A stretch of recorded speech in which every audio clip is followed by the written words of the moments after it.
Hello, everyone, and welcome to Talking Simulator, where we enunciate words, all the words, because we simulate talking. Today, I am actually flying solo. Corey is not here today, and we are going to talk Destiny 2, which has just had a new expansion. And if you know me, you know I like Destiny because it requires absolutely nothing from me. You click on the monsters and the numbers go up. But but it does some fun stuff that I also enjoy from like a lore perspective.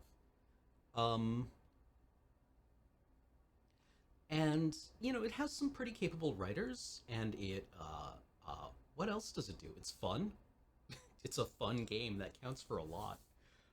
Um and recently what it's done in its newest expansion is it has given you the powers of the darkness to wield, in addition to your light powers.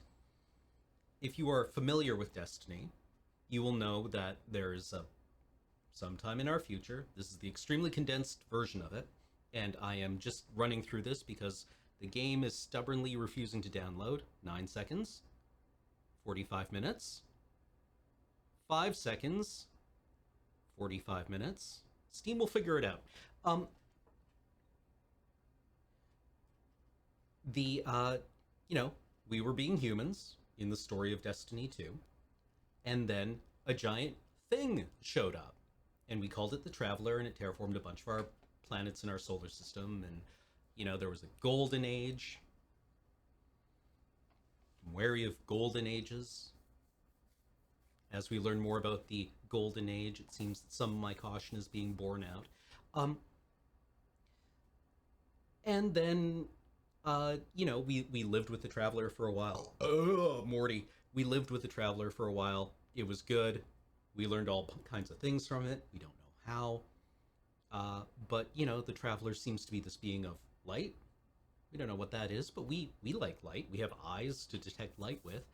Um, and then after a little while of being good, the darkness showed up, which had apparently been hunting the Traveler this entire time, and it just kicked the shit out of us. Like, up one side and down the other. We didn't stand a chance, and the Traveler fought the darkness after being persuaded to. And now we're in the world of Destiny, where the collapse brought on by the arrival of the darkness happened centuries or perhaps millennia ago. It's unclear. And now we are guardians, because in its last breath, as it left to fight the darkness, the Traveler created ghosts, which are these little robots, tiny little flying drones that seem to be like kind of, I don't know, mechanical spirits of some kind. We still don't know what a ghost is. And ghosts went out amongst the trillions or billions of dead. Let's go with billions of dead humans scattered throughout the solar system, and resurrected several of them. And the ghost human hybrid organism is called a guardian, and it wields the Traveler's powers to blow up monsters and collect loot. And recently, well, the darkness has returned.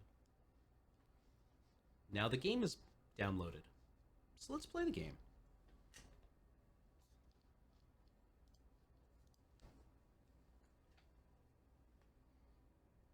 Um, the darkness returned several months ago, during the last expansion, really, and has been gathering in strength, doing things. And we don't know what it's doing, because last time the darkness showed up, it made a beeline for us and extinguished humanity. And now it's being much cagier. The darkness is being much more coy with us. And we don't know why.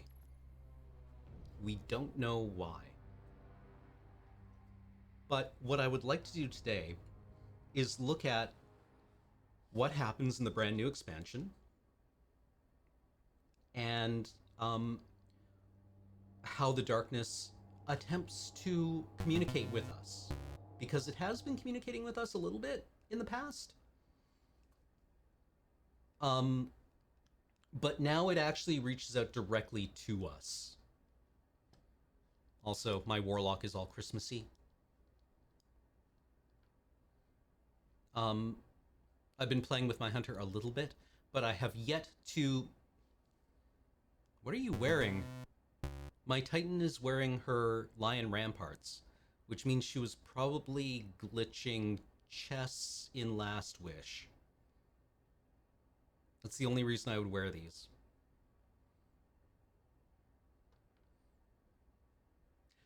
The darkness talks, but when it addresses you, it speaks in your own... Well, it speaks in your ghost's voice. When you see the darkness, like if you were in a space where, you know, the representative of the darkness wishes to address you directly, it looks like you. It looks like you and speaks with your own voice. Which means I have theories about what the collapse was. People of the last city, humanity has endured a devastating blow. Vanguard scouts have confirmed that Io, Mars, Our dads, Titan, and Mercury have disappeared. our loving grandpas.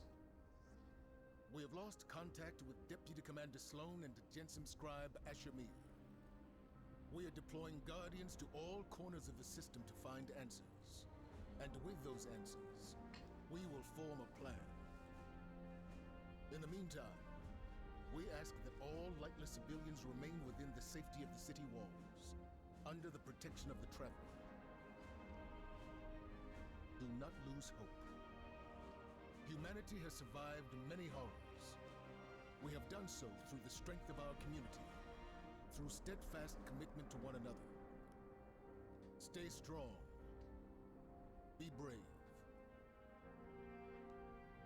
The Traveler protects us, and we will protect you.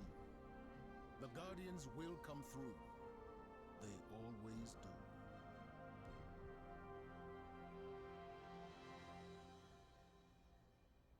Yeah, I was curious about... When I first saw this trailer, or this introduction, I was very curious as to why they showed Mara Sov towards the end. Because, like, otherwise it's like people who are paying attention to Commander Zavala's speech, right? Like, it shows, you know, civilians throughout the last city, it shows Guardians throughout the last city, and then it shows Queen Mara Sov, who is not around anymore. Terrible things born out in the darkness. Every moment brings them closer. My future does not begin here, but yours does. It's time to step beyond the light.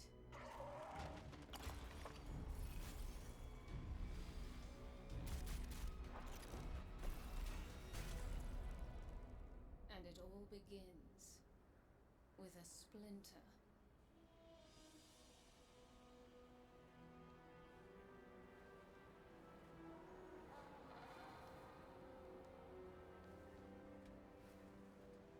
Everybody loves Varix.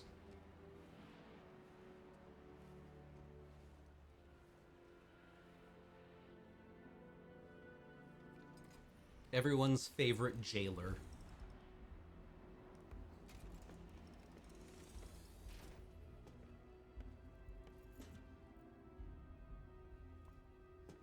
Who is Varix? Varix is, he's an Elixni. He's the last member We are all in of... great danger. Earth, the great machine, Elixni, and the human. Darkness walks among us. We are all in great danger. My kind must survive. Please, send help. There is not much time.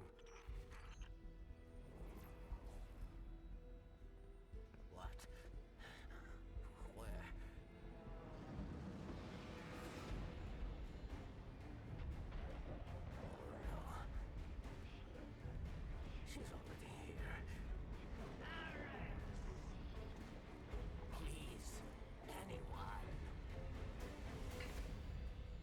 So Varix is the last member of an old Elixni organization called the House of Judgment. Way back when the Elixni had a planet, before they were basically exterminated by the darkness, the Elixni were organized Another into one. houses. They all scan the same. Empty. Why did the darkness invite us here? You're quiet today. Yeah. It's just, we keep coming face to face with darkness. And every time we fail to stop it, we're just so powerless. What, my ghost? I'm picking up He's a naked. signal. Someone's in trouble. My friends, we are all in great danger. It's Varix. He has a lot to answer for. Darkness walks among us. I'll send a message to let Zavala know. No, wait. Where is the signal coming from? Here, Europa. Yeah, it's like an 80s side ponytail. Absolutely. Varix, the Elixni were organized into houses, and one of the houses was the House of Judgment, or House Judgment, who were responsible for... Oh, also, since I'm FPSing, I'm using the clicky keyboard. I played a part in the murder of 3-6. I'd hide on a desolate moon myself.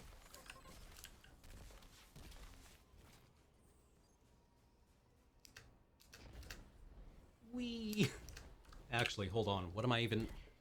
One of the concessions to playability that the game has made recently with the introduction of the Season Pass is that once you complete the Season Pass on one character, the Season Pass is shared among all characters.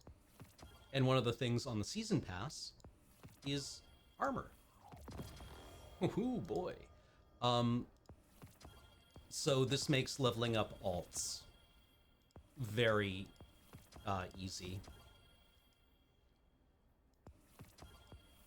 Leveling up alts is now way less arduous because you get reasonably high level stuff from the Season Pass, which I appreciate.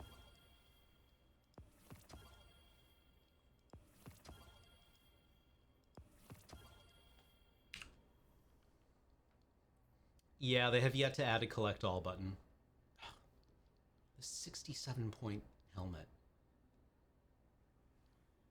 67.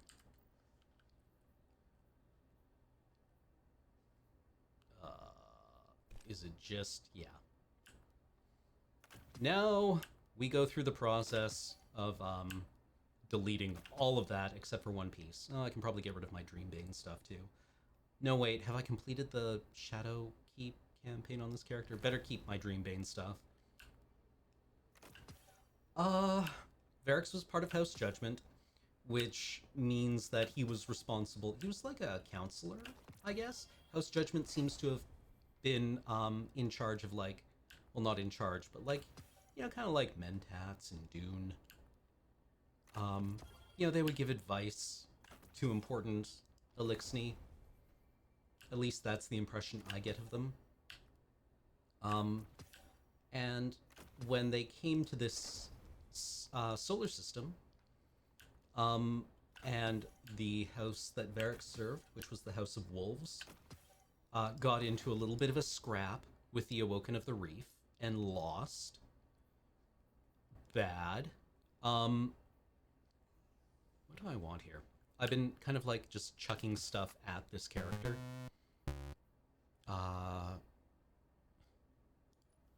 Also, booty shorts. Destiny quotes on booty shorts. Long story short, Varix wound up in charge of a place called the Prison of Elders, where the Awoken of the Reef kept very, very dangerous people. Because they're like, judgment, huh? You're in charge of this.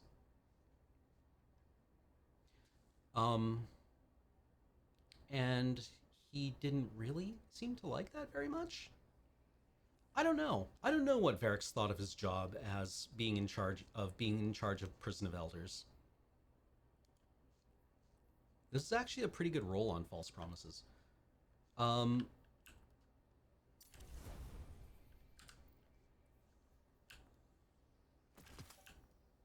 just get rid of all of... Wait, what did I just throw into that? I thought I was upgrading it into this. Whoops, lol. Actually, is this a better roll-on? Nah, this is probably fine. Whatever, it's false promises. It doesn't matter.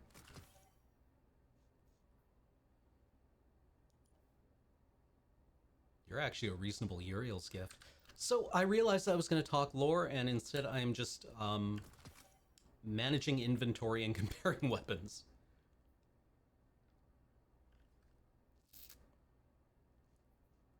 This is also fine. This is also fine.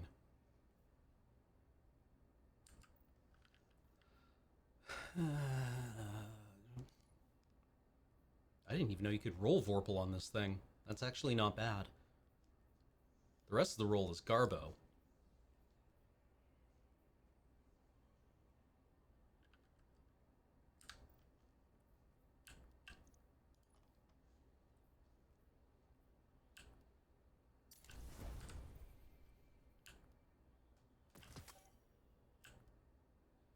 Is there even a god roll Hollow Words? I don't think there is. Yeah, come for the story well, goodbye, Crown Splitter. We had some good times together.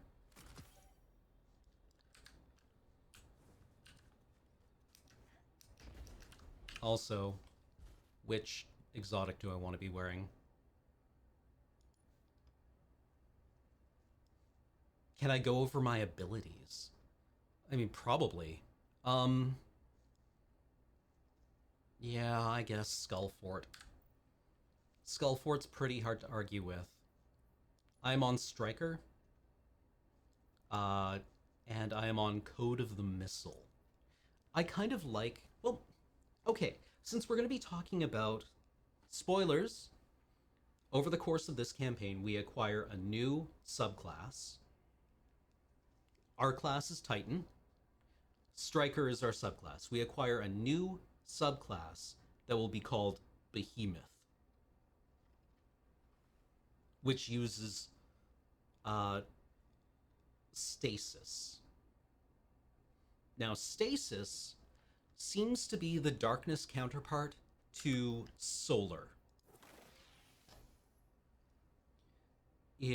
Stasis uses cold powers. Solar uses solar powers. Fire power. It has also been implied that there is another darkness tree coming that uses poison in some way, or corruption, which would build off things like Thorn and Necrotic Grips. And that seems to me to be the counterpart to Arc. This uses Arc energy, and the game tells us quite frequently that Arc is what is associated with life, right? That living things are kind of like... I'm not sure what the association is, but the people who in-game seem to know about these things are like, no, Arc is the energy of living things. So it makes sense to me that the poison subtree that's coming would be an Arc counterpart. But let's look at what people think about Code of the... or, Strikers.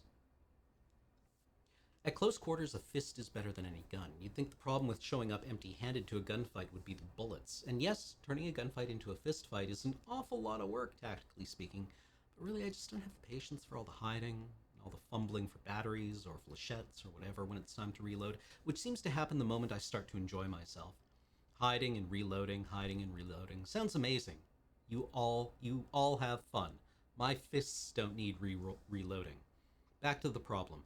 The problem with fists is hygiene. Paint your armor fist to shoulder in alien ichor, toxic robotic lubricants, and ashes. Now take a good look at yourself. That's the only reason I envy the hiders and reloaders. They get to stay clean.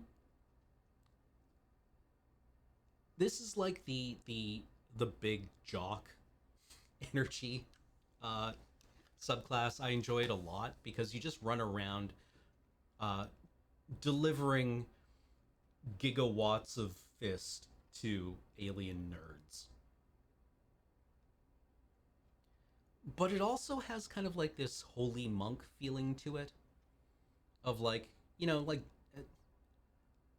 this feels almost like a Jedi Knight, in some aspects, where the you don't need a gun because your powers are you, right?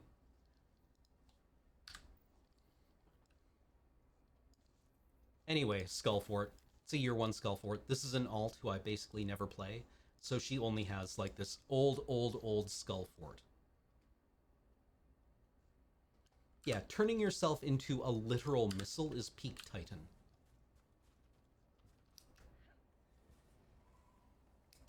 Becoming the living weapon.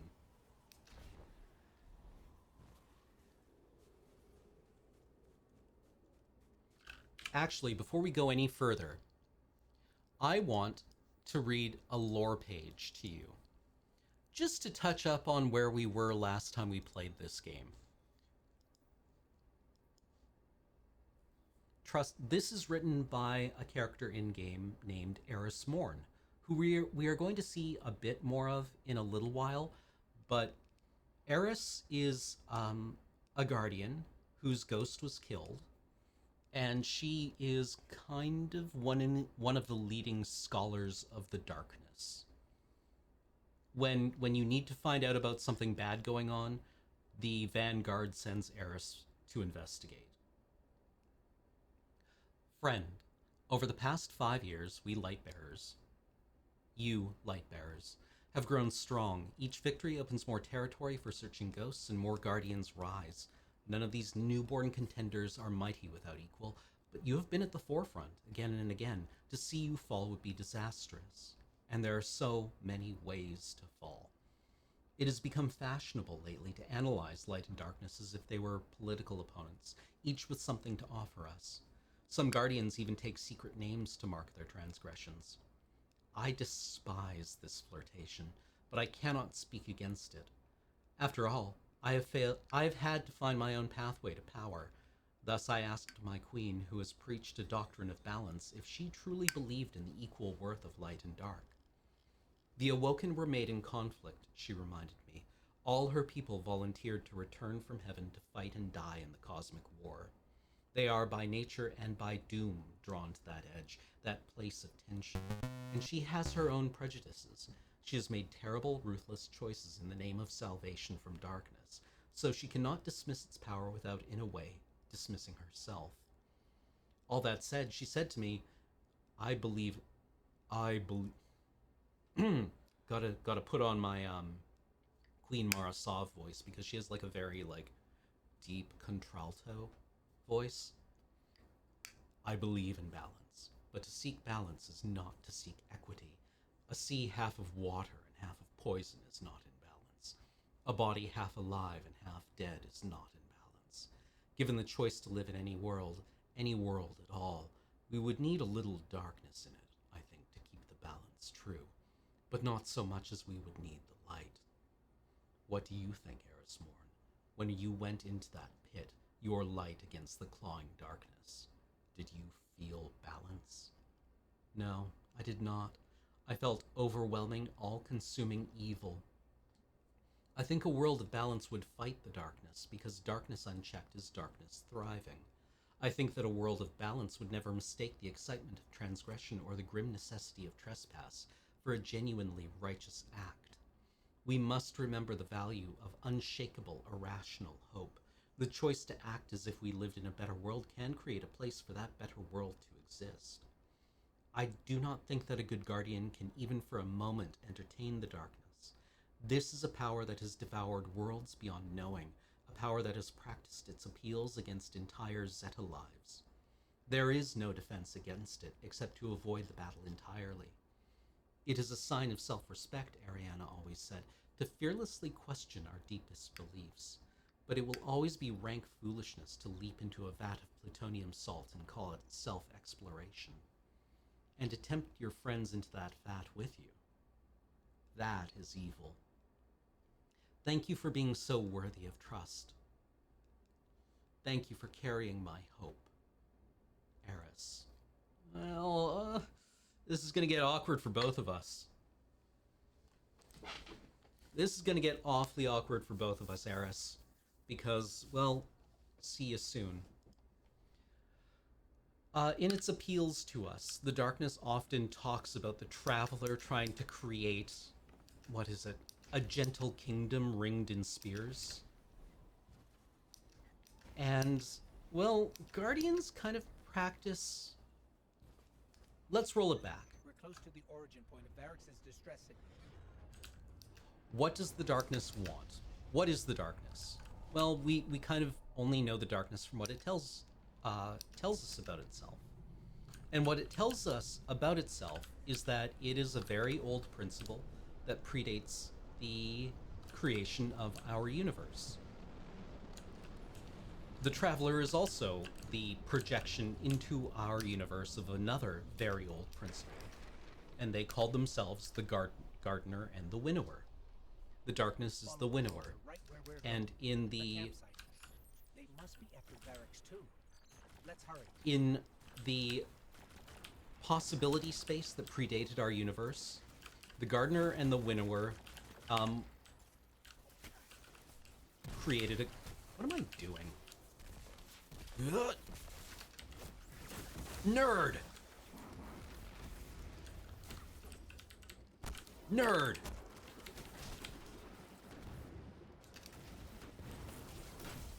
Nerds! Nerd!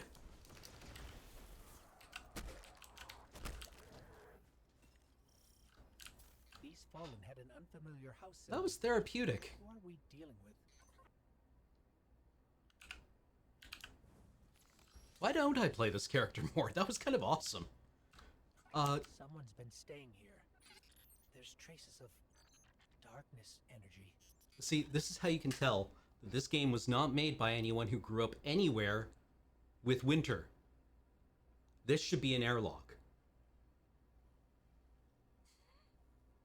Close the fucking door. There must be a reason the distress signal brought us here. Let's look around. It's Braytech, from Eventide, Clovis Bray's Golden Age colony here on Europa. Whoever was here was using it to track Varrix too.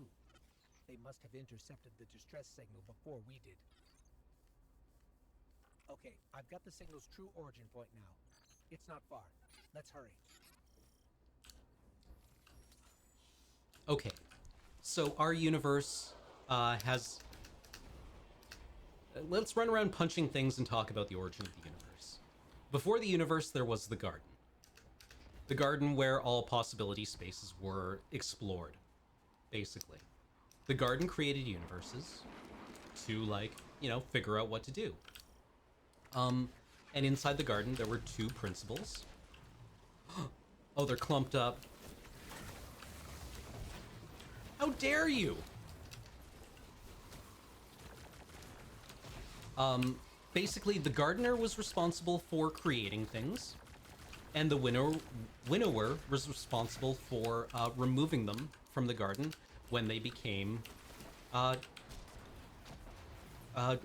you know, consumed by pain or whatever. When something didn't work, the winnower was... The metaphor they use is the game of life, right? Like the actual game of life.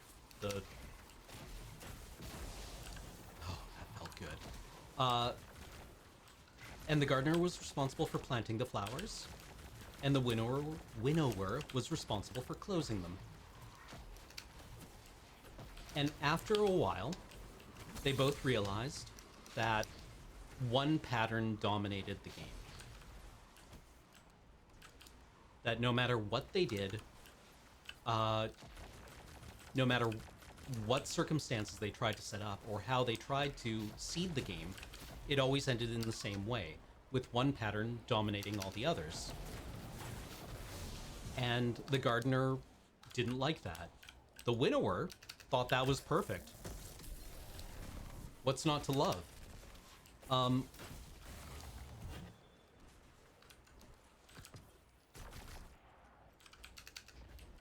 Yeah, that pattern turned out to be the Vex, one of the alien races that we encounter.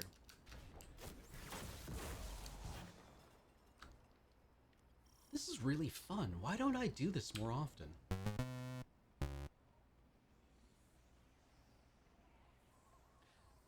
Varix must have really done it this time. If we don't get to him first, someone else will. If it's not already too late.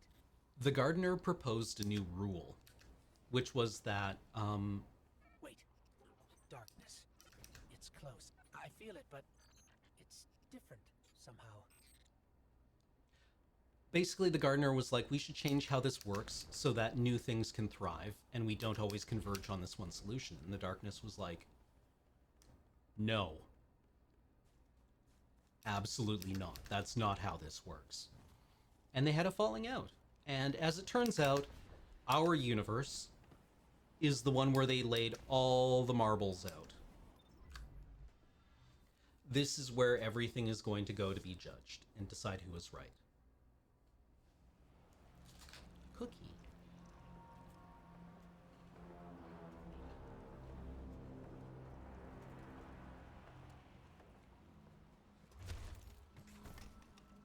Not only a traitor, but a thief. Now where is it? Safe from you, yes. Search the buildings. Find it.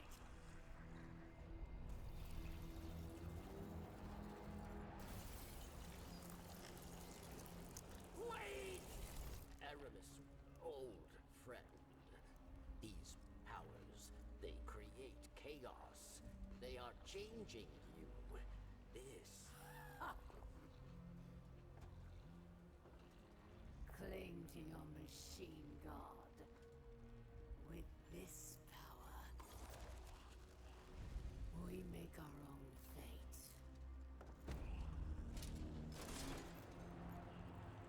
Always playing pretend. Living in the past. I should have seen it. Oh, Varix was using that. Make an example of him.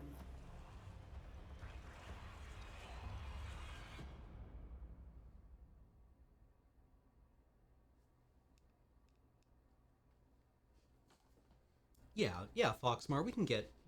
Varix gets a new arm, I believe. Varix should be just up ahead. So, the impression I get from things is that the Traveler wants to create worlds where gentleness is not only, like, possible, but thrives. The signal is coming from. And the Darkness wants worlds where, only the mighty are... only the mighty thrive, right? Where everything is pared down to an existence where either you are able to defend your own existence and are therefore... Oh, right in the dome.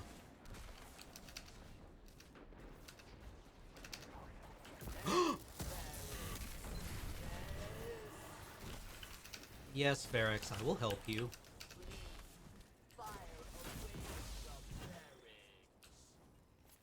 Oh, Wait a second. I'm picking up more chatter on the Fallen's comms. Have them surround the perimeter. The snake does not leave here alive. It will be done, Aramiskel. Savior, hurry! You must free me. there are numbers, therefore we must hit it.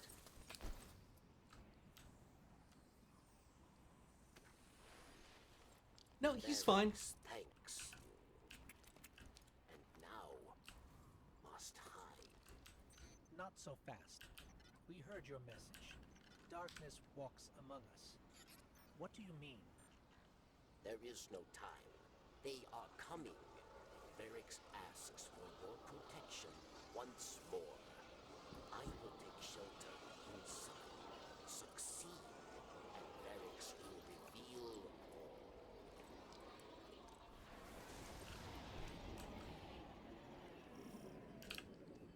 all. Ooh, time to get our run on. Actually, does Code of the Missile need you to be sprinting in order to fire its melee ability? Or do you just need to be airborne and going forward? Guess we're gonna find out. Look at the size of that nerd.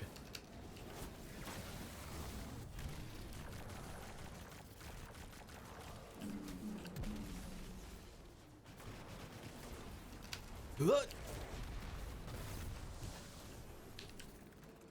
Hello there.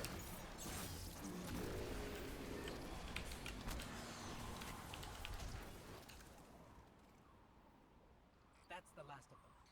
Success, Savior. Varix is truly grateful. Then prove it. We expect answers. Come to Varix and you will have them. But know that our work here has only just begun.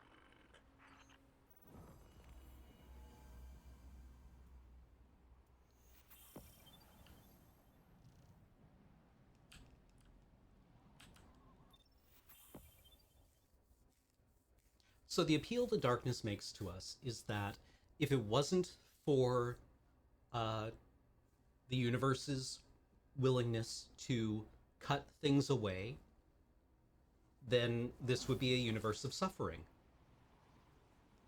That all that would happen in this universe is that things that cannot die suffer. And the light would just create and create and create things that have this being alive. Varix, you do not trust. Right? Imagine a universe in which nothing dies. But leave your Maybe you do distrust need a little bit of for darkness. later. Right? It uses the example of The P-53. Elixir who attacked me. She is Aramis, ship stealer. A new Kell of Kells, unifier of the houses. And she seeks to build an army of Elixni, powered by darkness. If she is not stopped, she will destroy us all. You must go. Varix will help you find your way.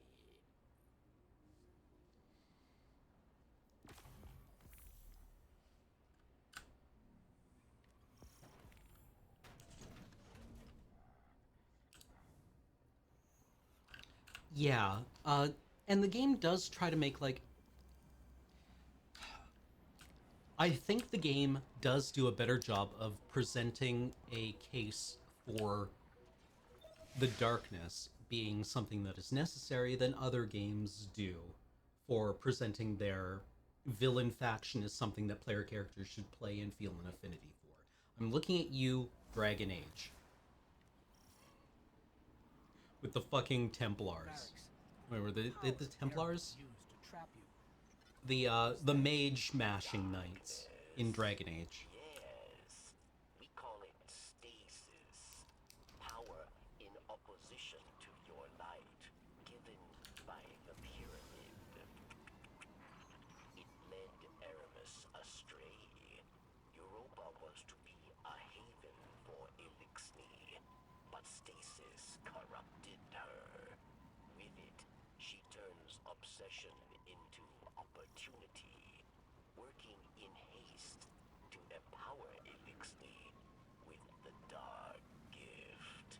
If Aramis is not stopped, she will build an army capable of do the thing. stomping out the light once and for all. Oh, can I hit the projector with the melee attack too? And kill some nerds? Hell yeah, I can. Okay.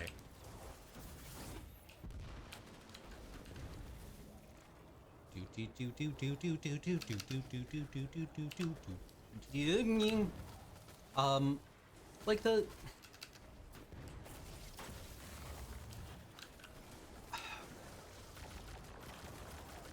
What is the darkness for?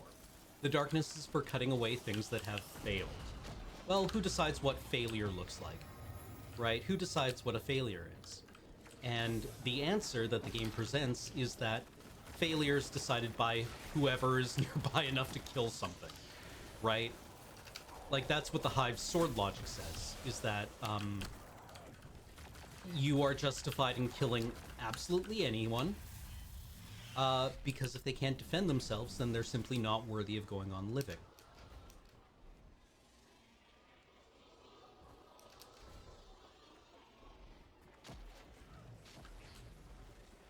yeah, if you can be killed, then, well, sorry. Tough luck, but it's time to hit the showers. You obviously weren't good enough. I think this might be the worst possible role of falling guillotine. And that's kind of the world the darkness wants. So what we're actually going to see here over the course of this story campaign, or of the campaign for Beyond Light, is an implicit argument of the darkness empowering us in order to pit us against House Salvation, the Eliksni House Salvation, who are kind of the villain faction. But the darkness is putting us in a jar with Aramis and shaking the jar.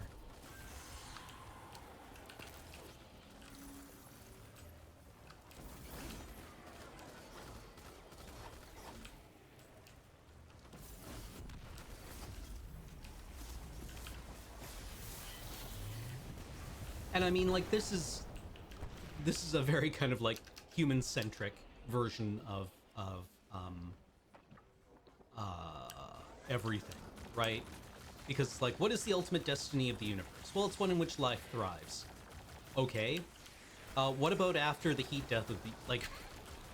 So, you know, we've all watched the video. After a few billion years and all the suns burn out and all that's left is black holes. What then? And the game is like, well, let's not think about that.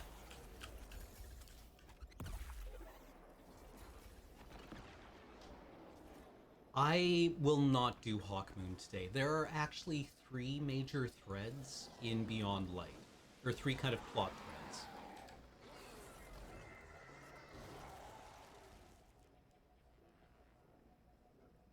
threads. One of them is the contest of darkness and stasis against House Salvation. One is the High Celebrant. And the other is the revelation surrounding Clovis Bray and the Exo.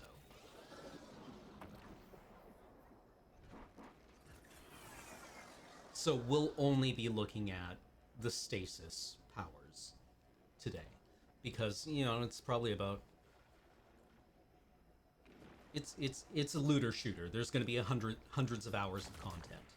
Well, content. Hundreds of hours of this. Right? And I think right now, Stasis versus the Eliksni is going to be the one that we can actually look at in, you know, in relative,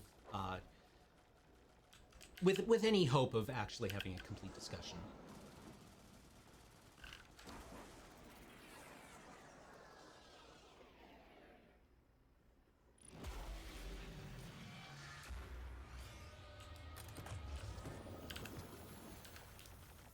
The other option I had, the other thought I had for today was that maybe we would do the raid, and I just don't think there's...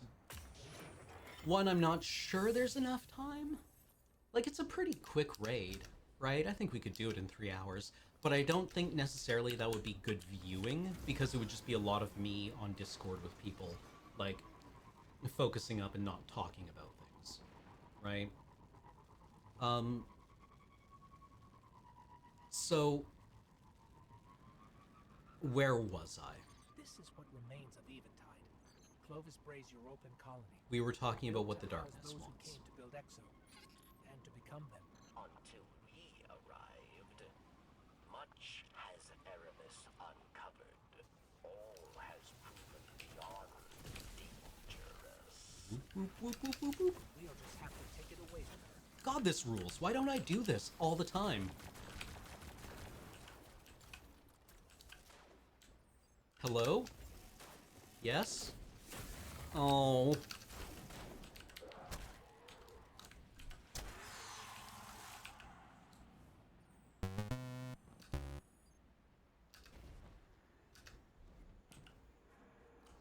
The darkness believes in, like, extreme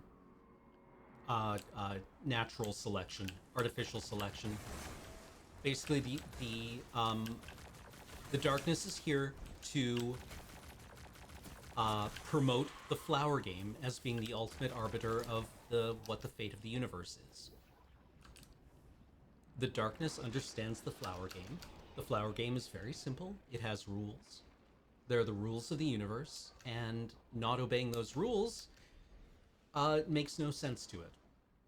And what those rules look like in our universe is endless, violent conflict.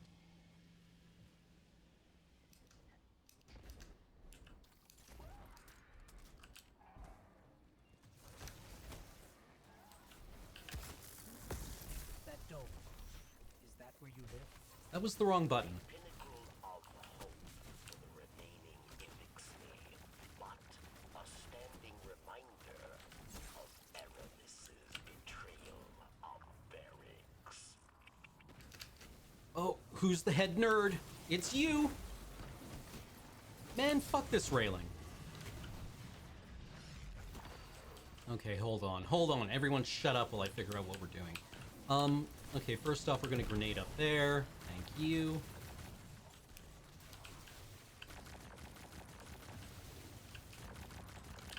Wait, I have a gun for this.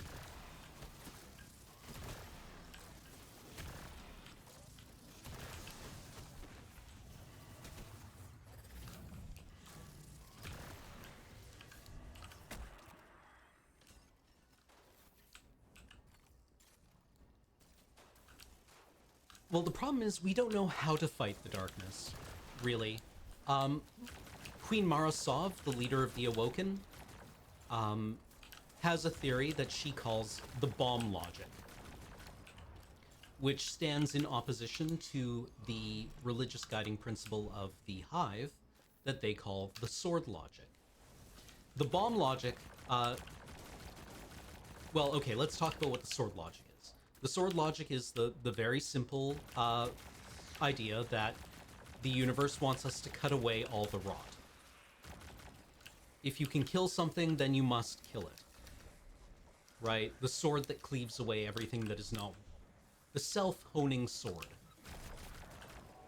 is the sword logic. Uh-oh. Look, be nice to me. I haven't played this class in a long time.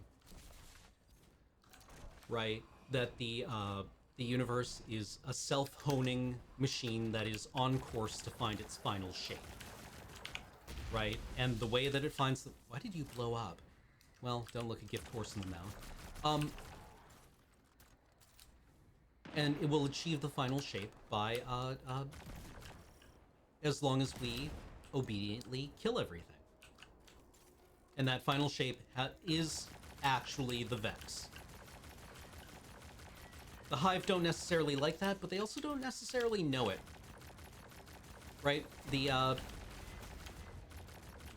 Hive don't know. You know what? I'm bored.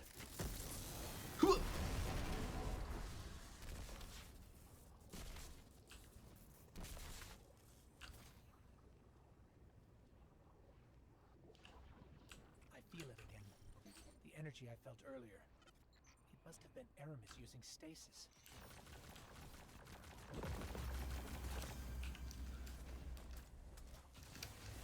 Oh no! Nying, nying, nying, nying, nying, nying, nying.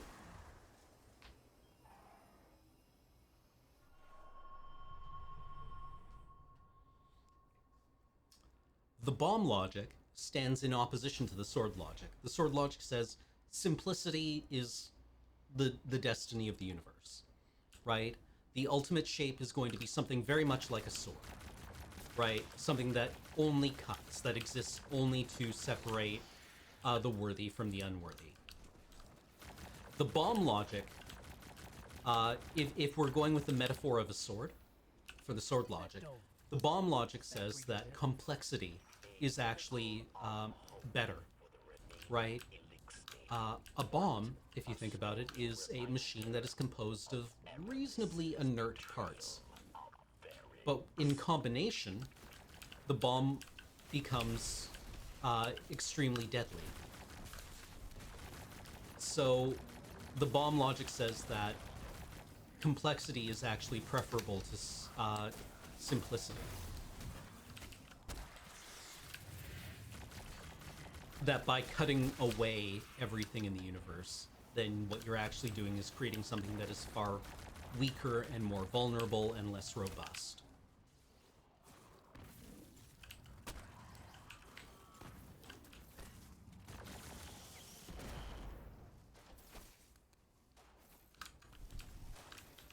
Look, you. Hush. Oh, this gun is such a pig.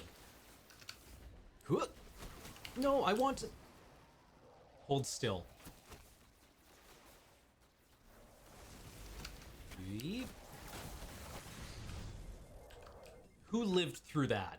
Show yourself. How dare?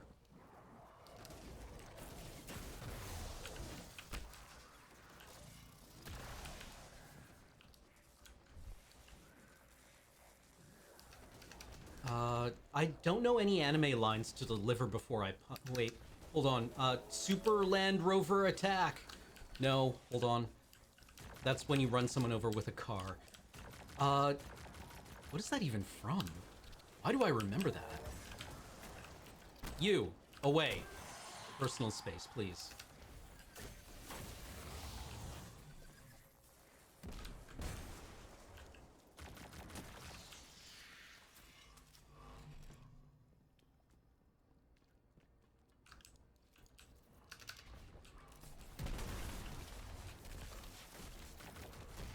Oh, there was a big barrel. There was a red barrel there. That's why it blew up.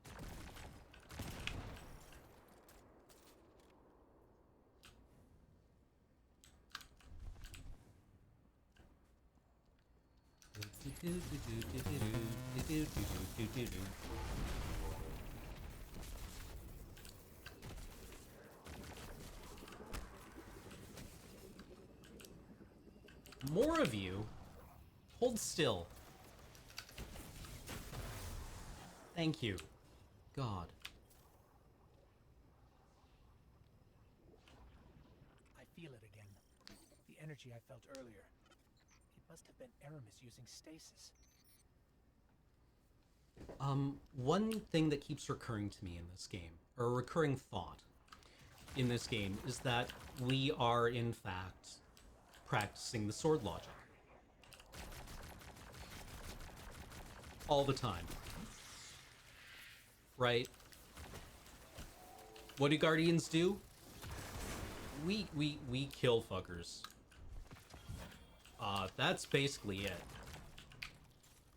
We are machines for killing things. We reduce the complexity of the universe, quite frequently. Quite aggressively. In fact, both Shaxx and Lord Saladin describe PvP as a process of honing your light. Left behind leads right through that door. Like, they use the word honing. With stasis, yes, you will not be able to break through. The difference is, Guardians can't die. Well, we can die. Where did you all come from? But we don't die in PvP. Aramis is close. She's ours now. I really like the idea that that the Crucible, which is what this game's PvP is called, short circuits the sword logic.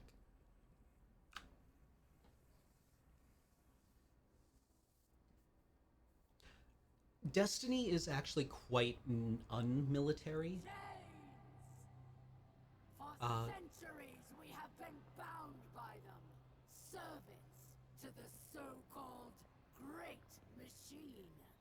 We even built idols in its image. I don't think the servitor is making it home to its kids. No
them waiting. It's probably important to note here, if you aren't familiar with this game, that the Elixni, these aliens, who are also called the Fallen,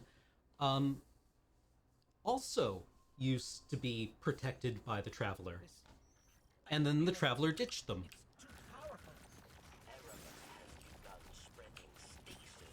The Traveler abandoned the Elixni when the darkness showed up. And ever since then, the Elixni have been pursuing it. Don't stop. Keep moving. And now they have found it again.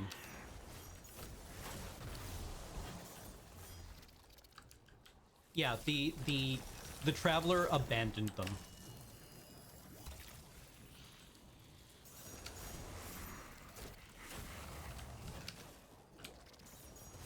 Uh-oh. Must kill all the dudes.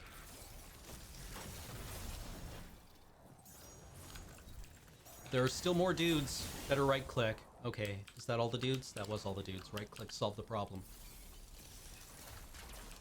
They called the Traveler the Great Machine. So whenever you hear them refer to the Great Machine, that's them talking about the Traveler.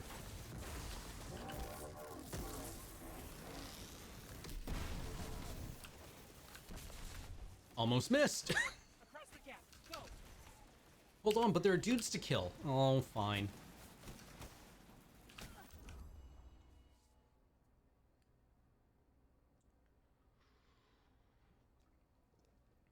Basically, the Traveler abandoned the Elixni for the same reason that the Traveler almost abandoned us.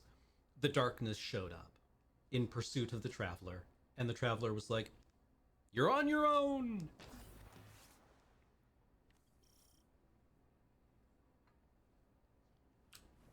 And overnight, the Elixni went from being an interstellar civilization of traders and philosophers to an endangered species of pirates.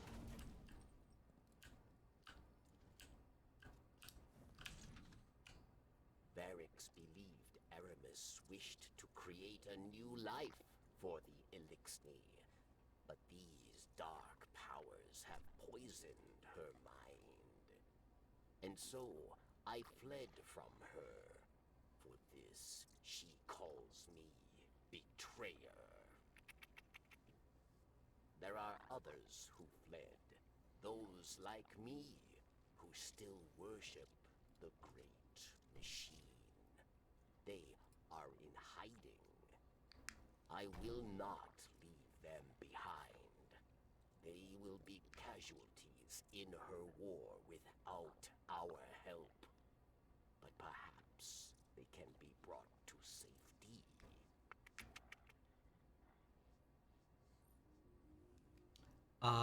So the Traveler is the giant ball that floats above Earth. It's like, I don't know, from the art it looks like it's about a third of the size of the moon, a quarter of the size of the moon. It's a large object that is on the scale of stellar objects, or planetary bodies. Currently it's floating above the last city on Earth. Technically speaking, the last city was built beneath it. The Traveler seems to be sentient. It communicates with us sometimes.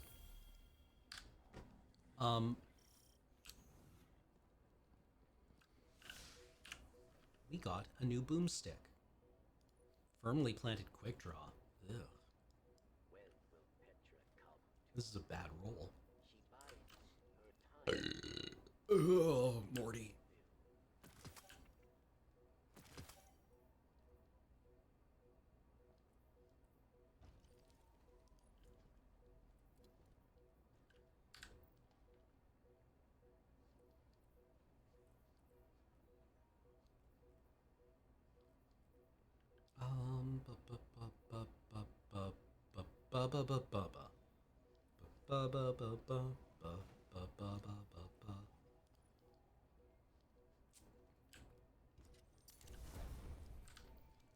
Let's put on the ornaments for our season track gear. I've not been very diligent about collecting ornaments on my alts. The Fallen do not have their own guardians. Guardians seem to be a new phenomenon that were a... The Traveler didn't abandon us for reasons that we don't fully understand yet.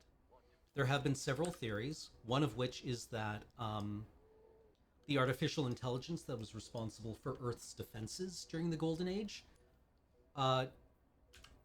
threatened the Traveler when it tried to leave with destruction.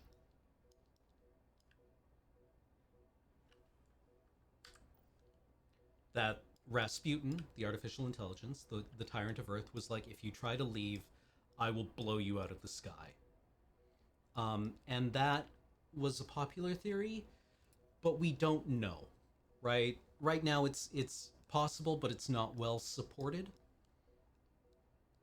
There's some evidence that says that Rasputin never enacted that plan, but did have that plan. Like, there is a lore tab from the first game that says that if the Traveler tried to leave, Rasputin was going to try to coerce a pseudo-altruistic defense measure from it by enacting a plan called, what was it, Jester Crown? And it seems that the Guardians were a Hail Mary play by the Traveler. Loki Crown. Thank you, Sniper.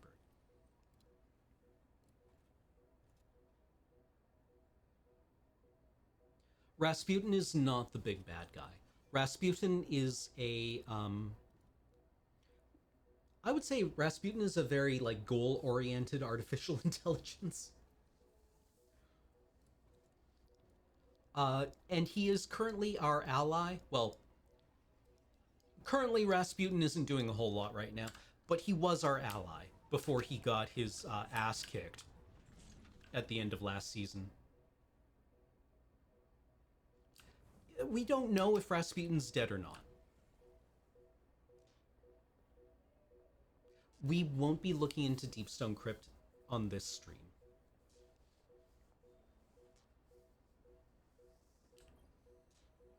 But right now, it looks like Guardians are not a problem that the Darkness has a way of solving.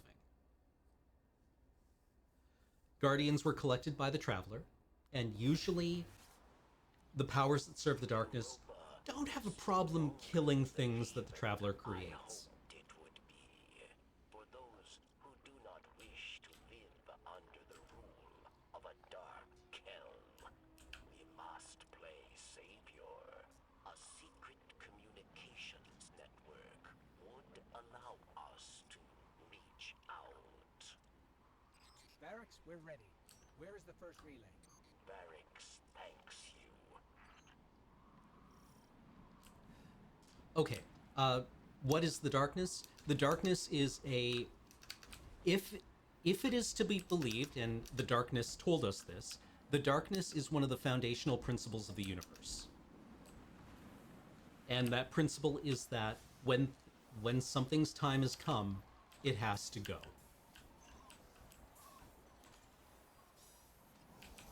The Darkness is what culls things from the universe. Power's going, Barracks. Good. 2 more. And the Traveler, or the Light, is what creates new things.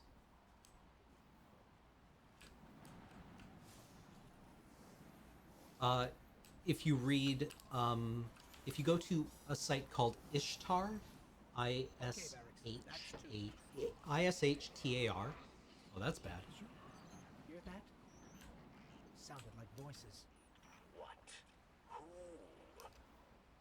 The ones who spoke through me. We must hurry then. There's one more relay. The Ishtar Collective, yes. And look up the Books of Sorrow. They were written by Seth Dickinson, who's a great author. You should buy his books. But they go into previous civilizations that were visited by the Traveler and what happened to them, which is that the Hive killed them all. And It's them. They're here. They're beckoning us. one in particular, one of those stories from the Books of Sorrow, mentions something called light bishops.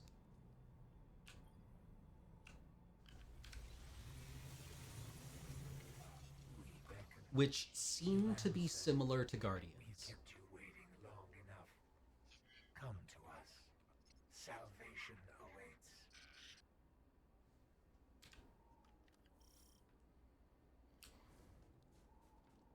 It's just like a single mention of them in the books. But the Hive were given a lot of trouble by something called light bishops that were guarding one of the civilizations that the Traveler created or nurtured. The light believes you thankless. Nothing more than a soldier asked again and again to do its bidding. So we want to thank you with a gift to help you finally take control. But from the mentions of them in the Books of Sorrow, they seem to be individually quite a bit more powerful than Guardians, but there were only like a handful of them.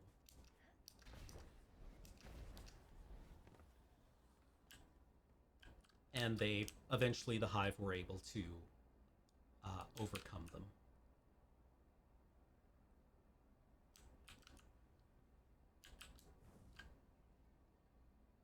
Robo Guardians like Cayde 6 are okay. There are 3 player races, right? We all play video games. You know, the in pseudo RPGs, there's usually like player races, right? The Exo are robotic humanoids that were, until this expansion, extremely mysterious. But they are robot bodies with human minds. The other 2 species are human. Most of us are probably humans. And awoken, which were kind of like blue people.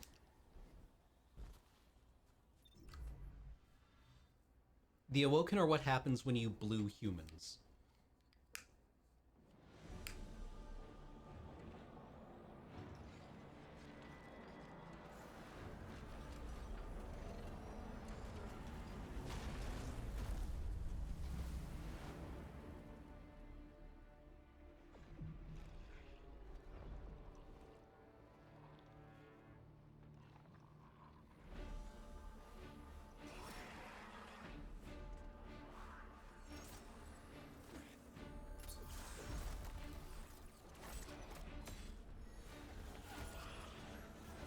Hi, Eris.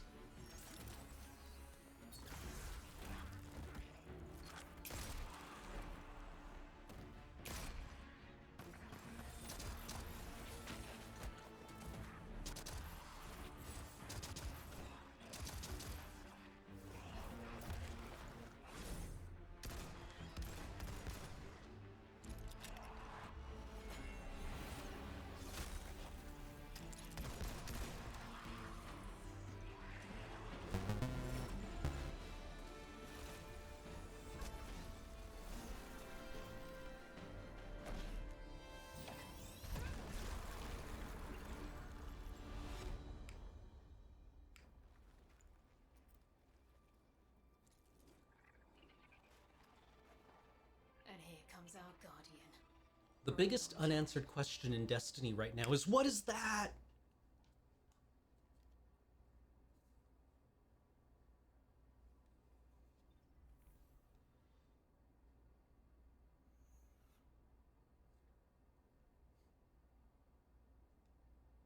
Nobody knows what it is. It's a fish.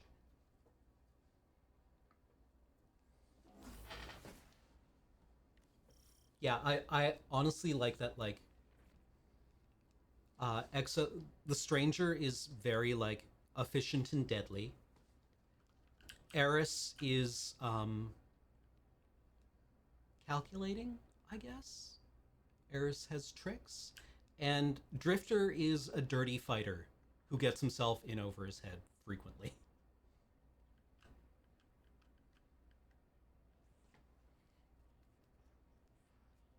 Previously, we had only seen Drifter fight using his Taken. Drifter is like a summoner character, really. Drifter doesn't like doing his own fighting.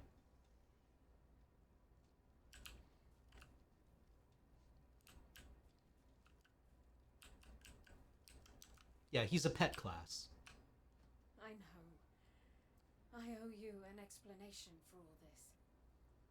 I once asked Guardians to destroy the Blackheart, to prevent Darkness's arrival. Yeah, you did.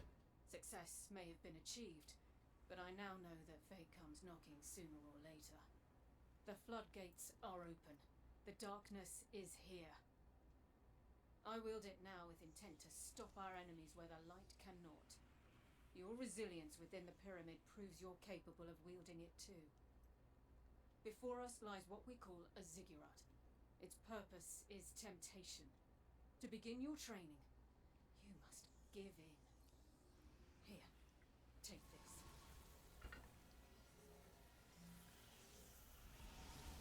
Please understand. The line between light and dark is so very thin. Let's cross it together.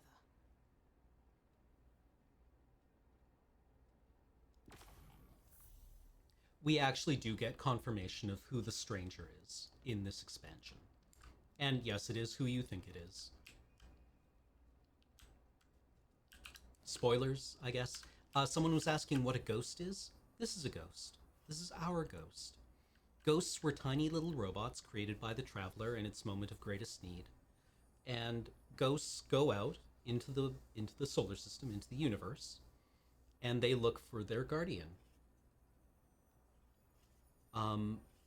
They are all linked to one person, it seems to be, and they will spend lifetimes, centuries searching for that one person out in the universe. And once they have found that person, they empower them, they resurrect them, for one thing, because they seem to all be linked to dead people.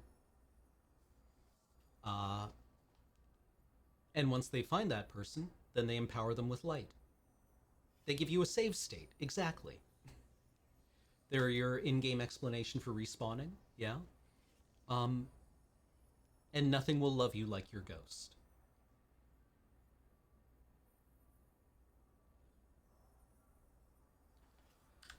So, I love this game.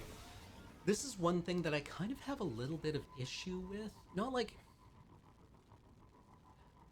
I mean, we can talk a lot about ludonarrative dissonance in Destiny. I understand why you're going along with the stranger's plan, but, well, she's clearly not telling us everything.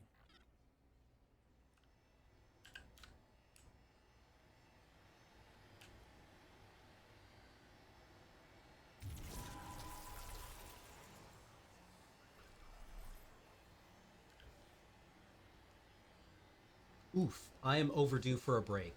We should take a break. And then when we come back, we will play more. Okay? But I would have really liked if instead of like pressing E to become evil, we actually had to do... If communing with darkness, instead of being a hold E to commune with darkness, we had some kind of like spirit quest in here. Right? Like, I think that would have been interesting. I don't know what it would have looked like, but like... Maybe we could have gone on to the Ascendant Plane and fucked around on the Ascendant Plane and found out, right? But instead we hold E to commune with darkness. Which I feel is a little like... Really? That's it? That was fucking easy. Maybe they did have more planned for it. Maybe they did have more planned for it and it just fell victim to 2020. Right? Yeah, like, I would have really, really liked us to have something like the subclass missions from the Red War campaign. Something very simple like that, right? Where we actually have to like go and talk to Drifter and Eris and the Stranger about what we're doing, and they tell us about what their powers mean.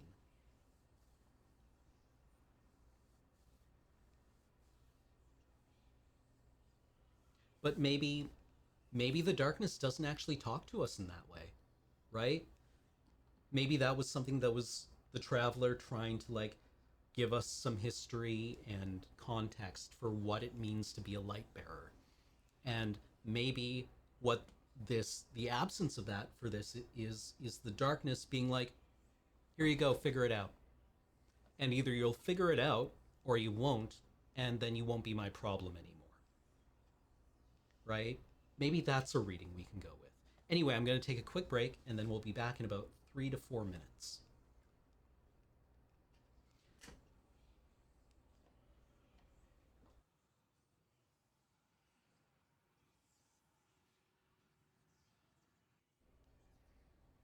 Hey, I'm back. So where were we? We were talking a bit about, like, what pressing E to commune with the darkness means.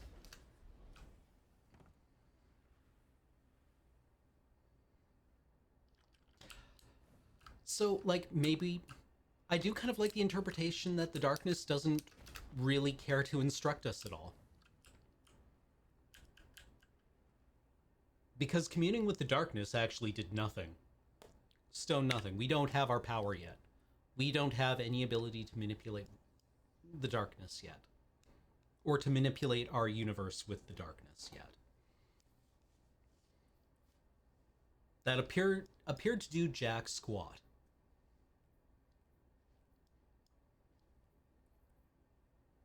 I really need to get a new skull for it.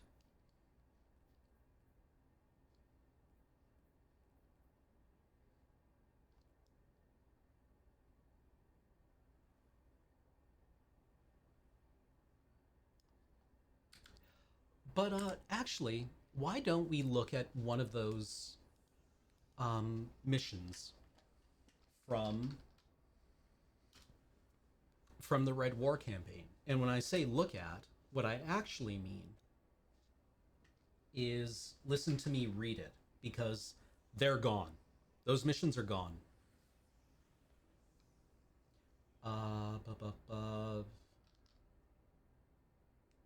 It would be a transcript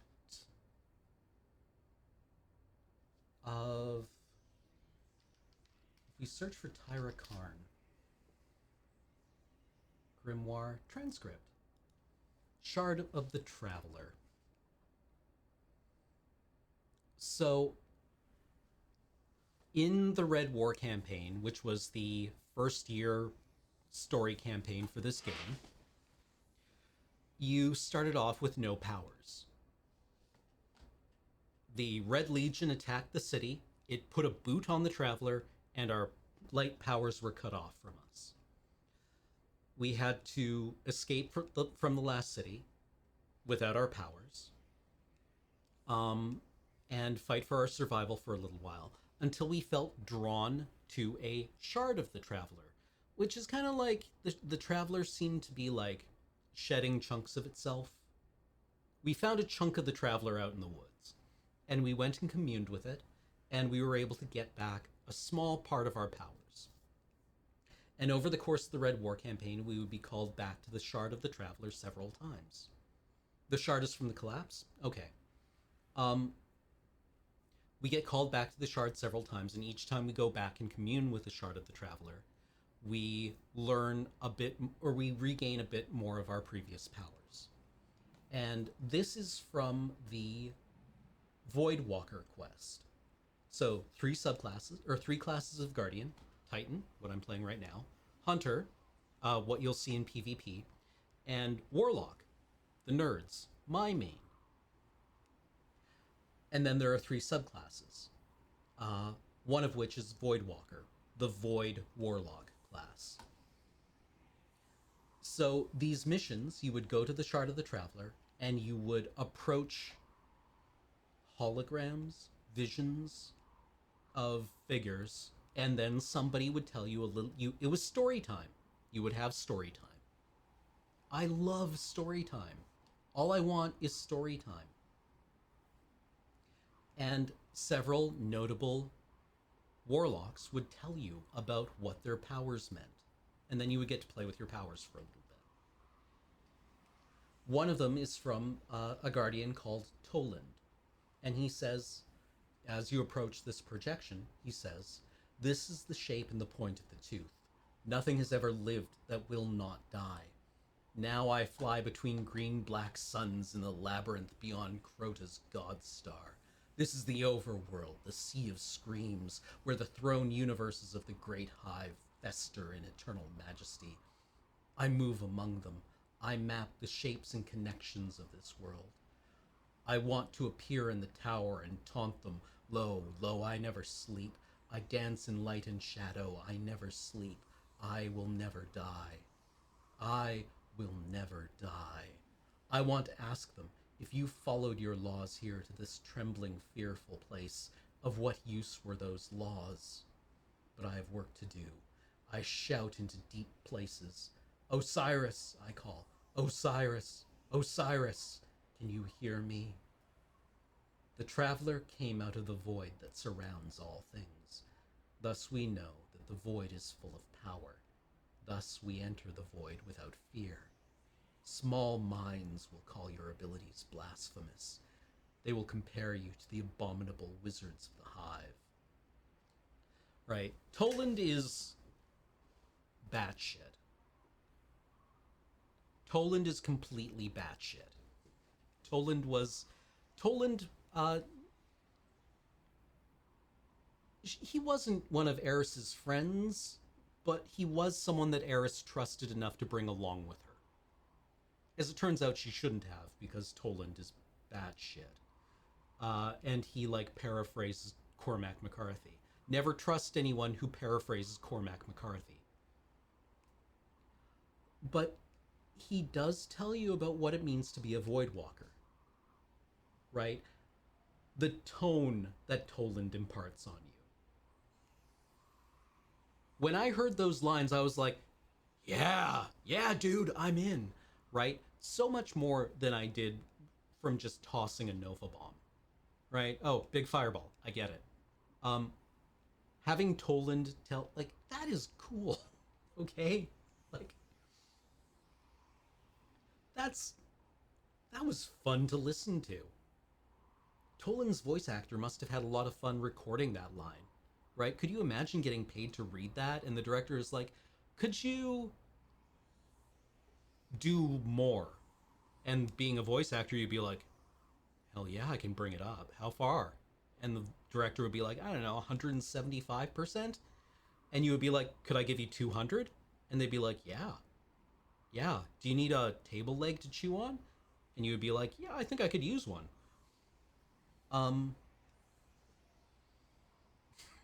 Right? This is awesome, right? You get to quote Anton Chigurh from No Country for Old Men, right? If you followed your laws here to this trembling, fearful place, of what use were those laws?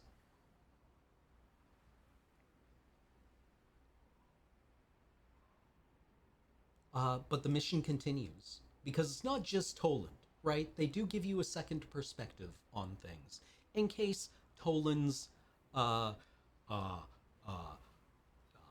scenery gnawing may have turned you off. There are other ways of viewing a Voidwalker. And one of them comes from a guardian named... Well, actually, Toland wasn't even done. He has one more line. "But you will not be held back.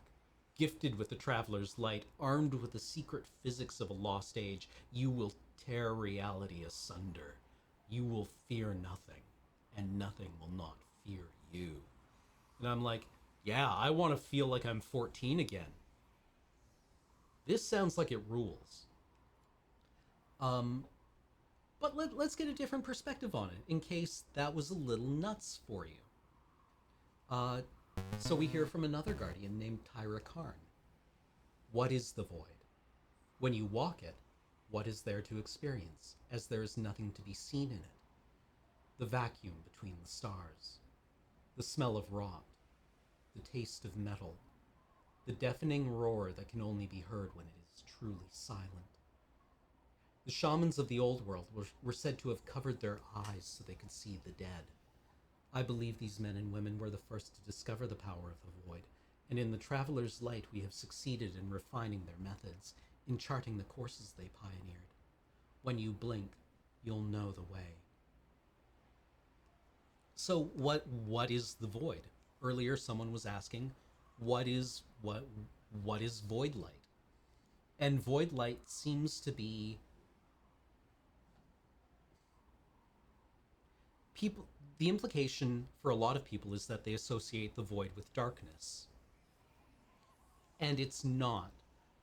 Void seems to be the vacuum left behind by the light, right?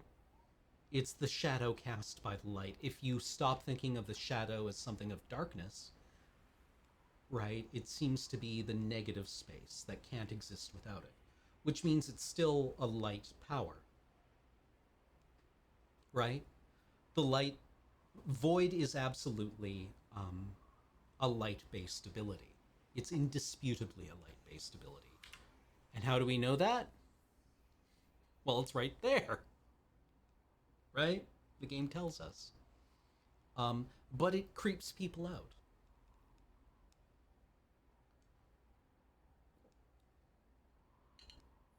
out. Tyra Karn tells us it's associated with death. And it seems to be something that is relatively uncommon. At least among the enemy factions that use light. Void light is not super common. Yeah, the idea of something from nothing, yeah. Right? And if in the game we start to think of stasis, what we've seen the Elixni use, the ice powers, as being a counterpart to solar energy, and if we think of poison or death energy as being the counterpart to Ark's life, then what could a counterpart to void energy be? Right? Yeah, the kitchen sink, it's just everything. It's like you toss a Katamari instead of a Nova Bomb.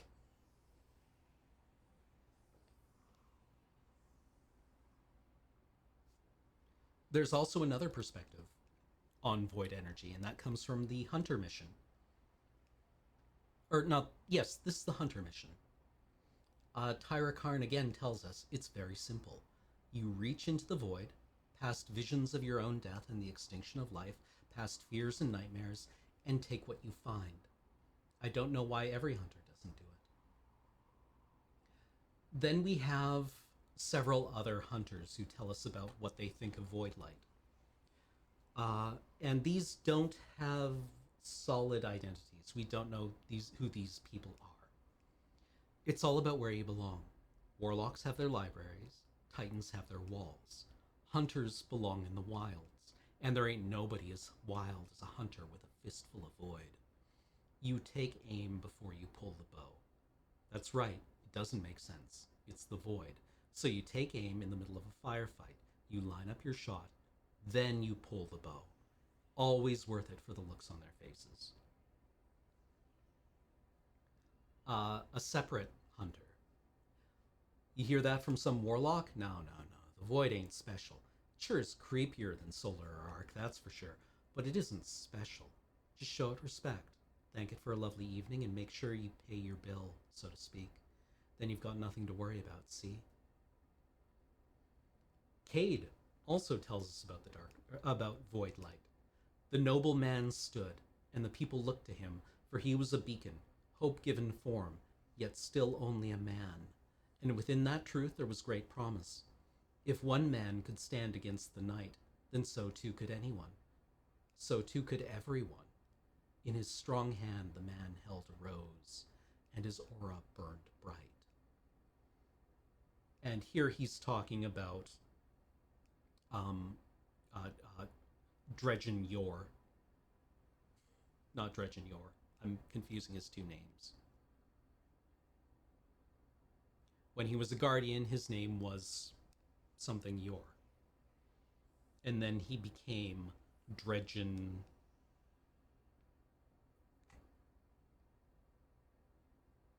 Dredgen is a title, meaning abyss. Rezyl Azzir. Right. When he was a guardian, he was named Rezyl Azzir. And then became Dredgen Yor. Yes, that's right. Okay, thank you. Thank you. Sorry, I confused those things. And capital R Rose. Cade continues. I looked at her and wondered how many innocent lives she'd ended on those broken blades. She did the strangest thing then. She took the last shock pistol from her bandolier and threw it between us as if to offer it. When I went to pick it up, she tried to knife me, but she was slow, and yeah, I did what I had to do. To this day, I wonder if she hated me or wanted me to kill her, or just felt she should spare me the choice. Those are interesting perspectives on the Void. The game devs wanted to tell us how hunters view Void Light, and they chose those excerpts. That Rezyl Azzir, by standing between the knight and the vulnerable, was an exemplar of Void Light. But he fell. He fell and became Dredgen Yor. And then also, by forcing a choice between yourself and somebody else, that is also an example of Void Light.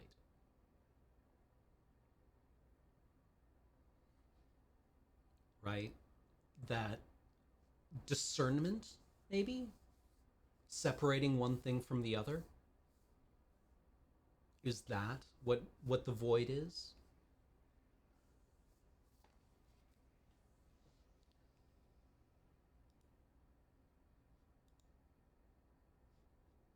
Like, we can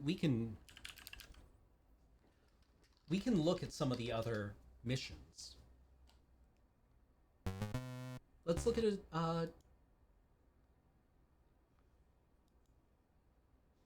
actually,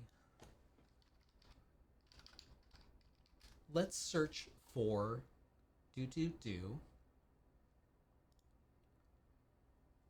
Sunbreaker. The Titan solar subclass. What do they tell us when they want to talk to us about what solar light means to a Titan? Commander Zavala starts this one by saying, some Titan orders predate the city, born of a darker time when light was an untamed weapon. The Sunbreakers brought honor to the wild, never seeking the safety of the city. Bound by an oath, they live as mercenaries, seeking battles and alliances beyond the walls. Now the light of their fire has at last found rank among the city. Forge the fury of undying suns. Wield the hammer of Sol with honor, Titan. It is a thing of legend, both past and future. So solar Titans are individual beacons of light in the darkness. Right? The Sunbreakers didn't seek out the city to protect it. They sought out the city to acquire more Titans to go out into the world.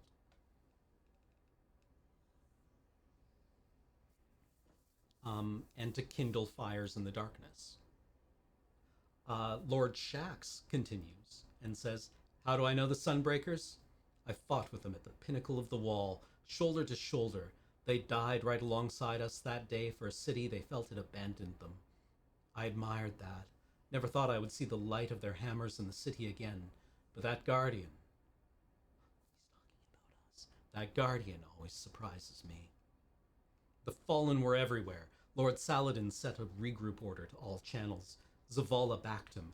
They weren't yelling, but it made my ears ring. Their exact words I can't remember. But Saladin and Zavala, their message was clear. All is lost. 6 of us took the wall that day against orders. One of us, a Sunbreaker named Liu Feng. She wasn't even from the city. We died and died and died. but we had each other and we had our light. 6 of us. The wall held. Zavala and Lord Saladin made their counterattack. Then another story from Shaxx. And I wish I could show this one to you because Shaxx's voice actor has so much fun with this story, and he tells it really well. So Lord Saladin and Lady Aphrodite, he'll hate that I'm telling you this story, but Lady Aphrodite, I like Lady Aphrodite. She tells me everything. We like our stories and we like our helmets. So Aphrodite, she lifts Saladin over her head, and she says, I never miss. She lifts him over her head and she throws him, and he cranks his fist of havoc, their combined arc energy singing like a drawn sword.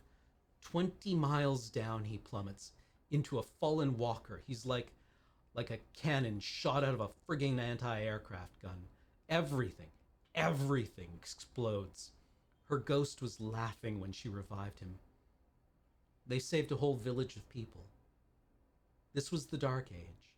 They had those villages. I miss those days. I miss Lady Aphrodite. Why does Shaxx tell us a story about arc energy when he's talking about solar? When he's telling us what it means to be a Sunbreaker, he tells us a story about Lady Aphrodite and Lord Saladin, who are both arc associated.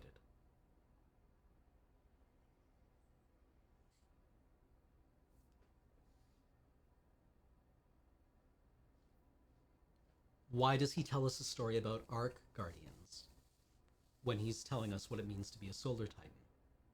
Well, presumably because they're behaving in a solar way when they do that, right? Maybe it's the way the story is told with laughter and exuberance, right? It's a very big story, right? And the solar titans seem to be kind of dramatic, right? The solar subclass is kind of a lot, right? What do Sunbreakers do? Well, they fight alone, usually, but they go and they take the light into darkness. Yeah, Rebel Belt is a state of mind.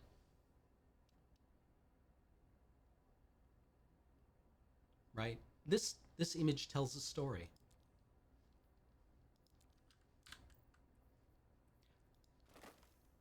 But, he's telling us a story about his friends. He's telling us a story around a campfire, right? Maybe that's the mode that it's operating in, is the mode of legends. And, storytelling itself, the act of storytelling, is maybe a solar-associated thing. Right? Dynamic things are solar. Which is weird because the sun is it's a pretty simple system. Big explosion in sky, make warm.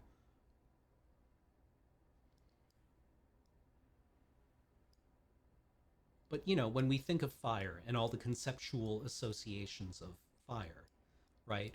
We think of creation, right? What are the conceptual associations of fire?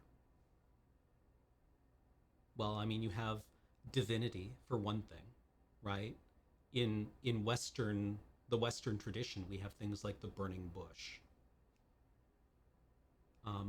You also have forges, kilns, ovens, right? Places of creation. You also have destruction, right? But it's a kind of renewed destruction, right? A forest fire will burn a forest, but it leaves in its wake new things. And I think that solar energy operates in very much that mode.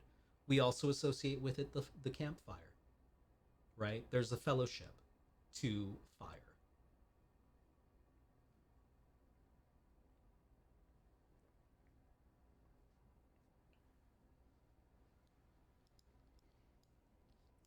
But so, given that context, given all of that, all of what we've spent the last half hour talking about, press E to commune with darkness. That's it. That's what we get. We get press E to commune with darkness. And then we've communed with darkness and nothing has changed. So let's assume for a moment that this is exactly what Bungie wanted. They had no constraints. This was not something that was cut. There's nothing missing here. If you could give Bungie $1 trillion and they wouldn't change this.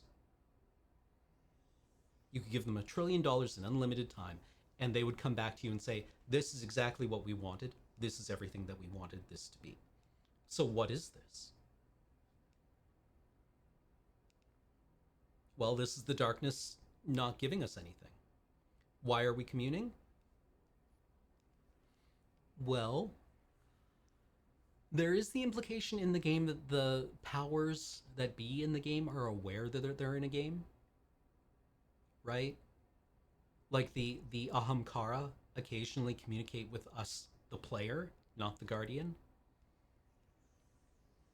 The Nine seem to want to communicate with the player and not the Guardian. What if the darkness is also aware that this is a game? Right? But on a more basic level. We commune with the darkness to acquire our powers, and we get neither power nor any explanation of what's going on. What we have done is we've just submitted ourselves for something that we don't know what it is for any reason, right? We were told to go and hold E. So we went and held E without any hesitation. And we get nothing for it. Interesting.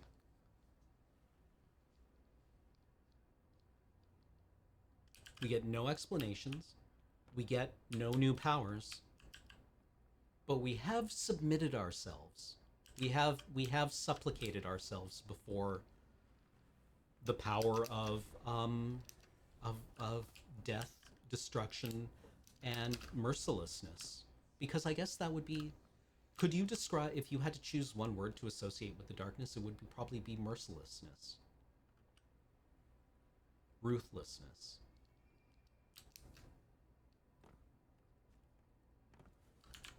Law without justice.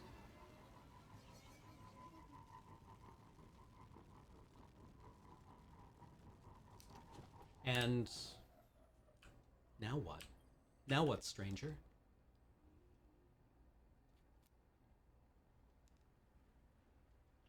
Stranger has nothing more to say to us right now. What about you, Eris? I cannot tell you how relieved I am to see you. We are in great need of allies. And I am in even greater need of a buffer between myself and the ever-obnoxious Drifter. The stranger, you see, is far too reserved to provide sufficient rest from his chatter. I suspect her quiet has more to do with what she has to hide. Though I've yet to work out what or why. Still, even these two are an improvement from my solitary studies on Luna. You're lucky to have your ghost, Guardian. As you can surely tell already, this journey into darkness is not to be traveled alone. Eris, what was that you told us earlier in the lore book? The letter you sent us about tempting your friends into evil being evil itself? Anything you want to... Can we talk about that?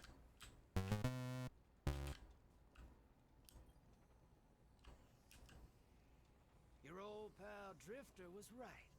It's time to ditch the light, good, dark, bad dogma. Folks are finally starting to see it.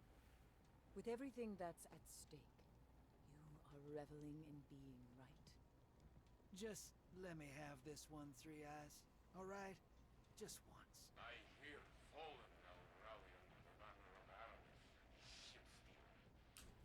If she is half as fierce as she was in Twilight Gap, she will be difficult to defeat. How I wish I could take up that challenge. So we're going to go and we're going to do a bit of things, and then eventually we're going to be able to play with Stasis for a little while, because we're not going to get anywhere near to completing the campaign today. And that's fine, because this is mainly what I want to talk about. What does it mean to use the power of evil to fight evil? And on our going live tweet, I used an animated gif of Isildur from Lord of the Rings. Is this evil? Well, yeah, I think a lot of people in game describe it as such. Right? Its entire being is dedicated to I'm picking up a fallen cutting away anything it thinks of as weak. Attention all pawns of the once great machine. Did you know that before it doomed your kind, it did the same to mine? You are not special, just the plaything of a so-called god who would sooner see your life end than its own.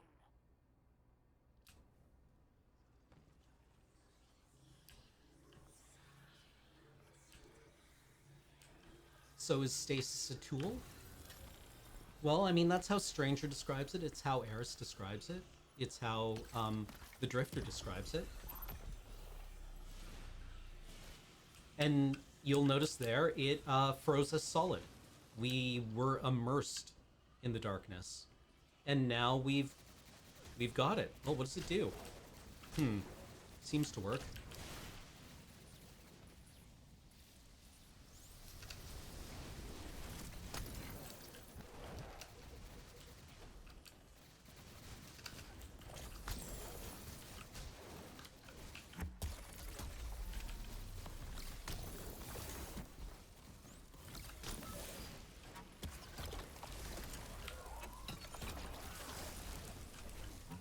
What if I... There we go. Okay. I've actually never used this subclass before, so here we are. We're learning together.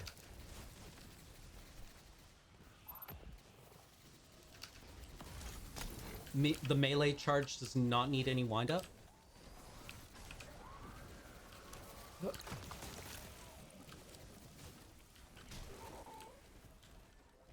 Does it need to be in the air? Okay.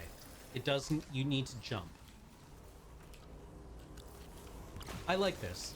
I mean, just from a gameplay perspective, it's kind of fun just to be given, like, kind of unlimited use of your abilities.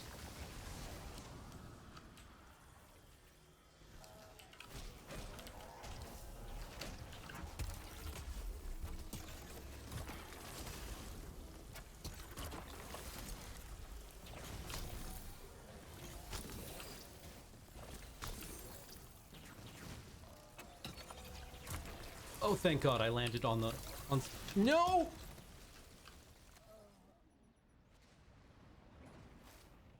When we land, the ground's in for a rough time.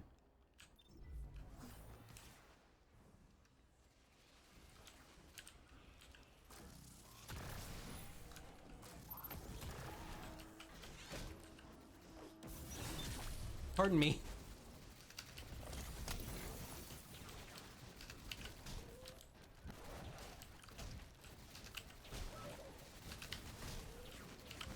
Okay, so how does the melee ability work?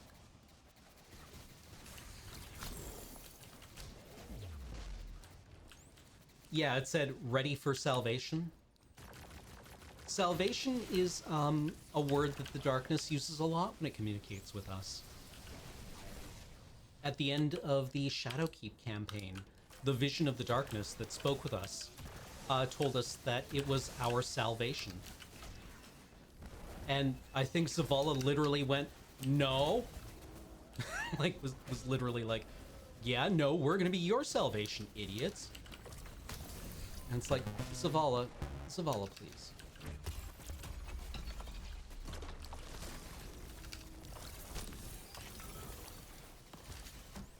Oh, almost did it again.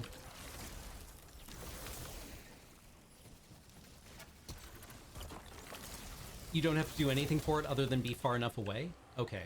Like, this is why they do this, right? Oh, okay, I get it.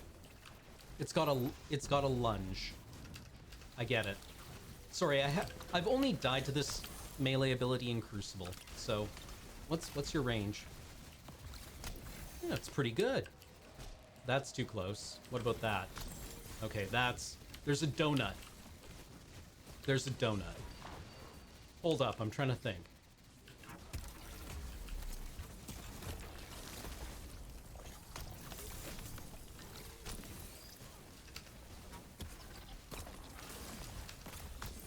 Cosmic Ice.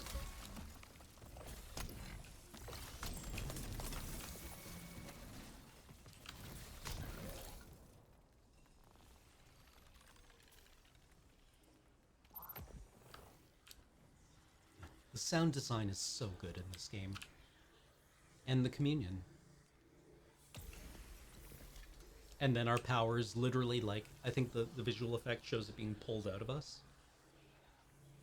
It's really good for redirecting your momentum if you fling yourself off a cliff. Wait, do you not need to be able to, target something? Because I'm pretty sure the... Okay. Yeah, no, okay. I just threw away my melee ability. Honestly, Bungie's artists and sound designers and, like, everything associated with the craft of this game is really strong. But especially its sound design. Hold on. I realized something. That's bad. Because the music in this game is actually quite good. However, we are now back on Striker. We do not have ice powers now. We got them briefly. But we do not have... We did not get to keep them.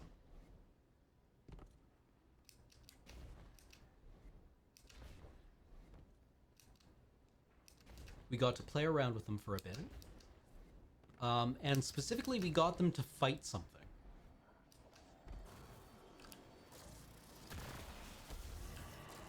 And the Traveler, like... Okay, those missions that we talked about earlier, where the storytime missions... you were being called to defend the Shard of the Traveler. Here, and this is a subtle difference, is that you pursue this shard, or you seek out the shard and then use its powers to attack things. So we can use stasis to unlock these latches after all. Let's look inside, see if we can find anything useful.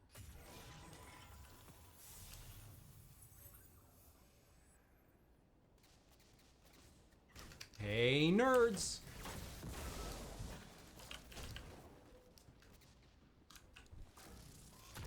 Why don't I play this class more often?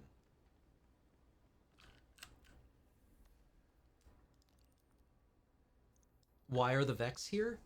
Good question. The Vex are here because Clovis Bray did a whoopsie. On purpose.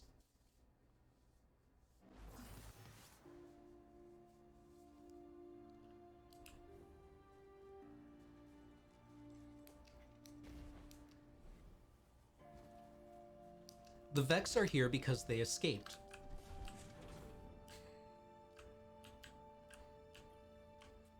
Can it be? I can smell that poisoned power on you. What are you talking about? Does corruption spread so quickly? No, we're cool.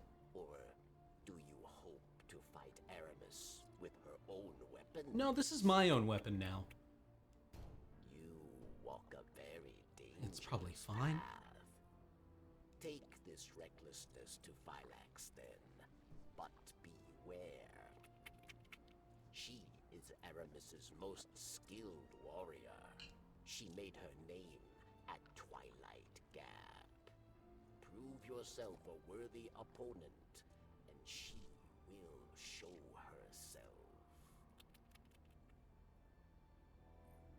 sorry, I was going to talk a bit more about, like, you know, we had mentioned the One Ring, right? And the One Ring can symbolize a lot of things, right? But in general, the One Ring is from Lord of the Rings. Spoilers, I guess, for Lord of the Rings. If you've been saving that one for you, you know. Cover your ears. But in general terms, the One Ring is the willingness to use the power of evil for your own ends. Right? The One Ring doesn't even really seem to do much, but it is literally described as the will to bend other people's will to your own. Yes, it is the ends justifying the means, right? It's a much more conceptual thing. It's not just like, no, you put on the One Ring and you can throw fireballs. It is, a ring is a thing that constrains, right? It is a thing that binds, and it's a thing with no beginning and no end. Right, so when you put on the One Ring, you are entering into this compact where you want to use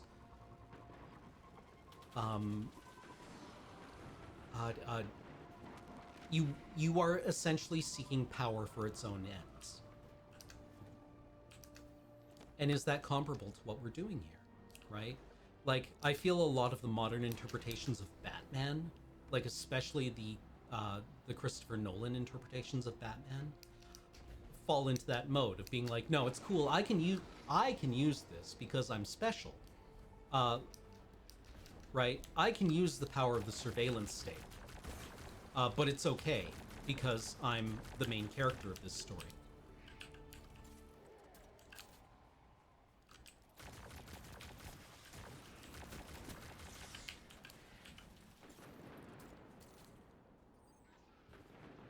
Yeah, the One Ring isn't... I would say that, like, in the story, the One Ring is more like this symbolic power than it is literal, right? It's the willingness to say that, no, I can handle it, and I will do a little evil for the greater good, right? As long as I feel that I'm doing good, then I'm sure this is fine.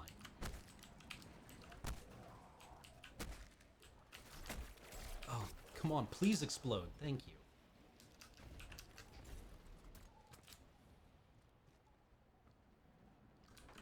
And, you know, what is that power? Well, it's power to its own ends.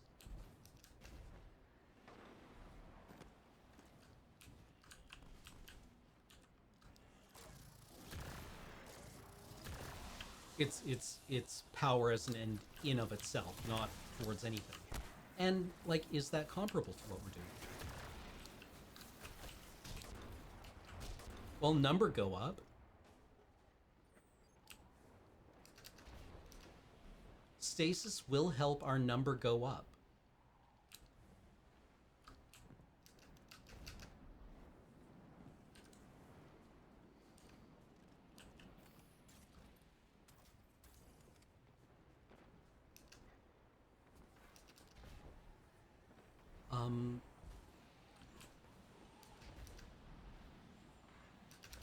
And here I really feel like the darkness is packaging its power in a form that we will understand and be able to easily digest.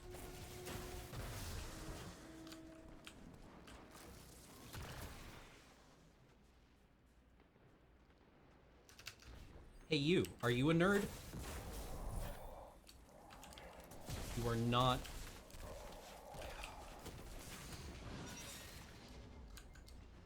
Man, I hate it when things pass the nerd litmus test.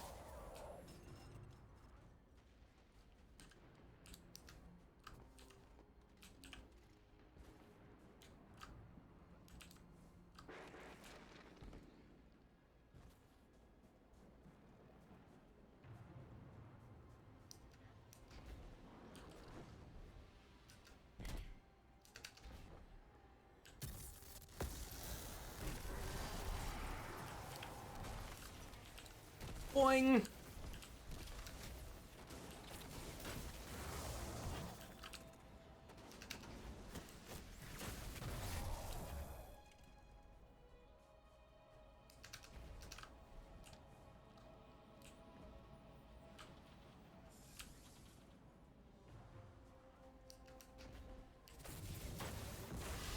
Like, what are we for? What is a Guardian for? Well, it seems to be right in the name, right? But the Traveler didn't call us Guardians. Guardians is what we called ourselves. And it's what we called ourselves once we decided to protect people, right? We self-applied the name Guardians because we took it upon ourselves to guard humanity. Before that, Guardians were just called Lightbearers, or sometimes Revenants.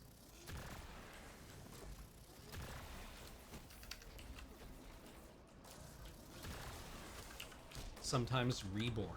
Yeah, sometimes Risen. Right?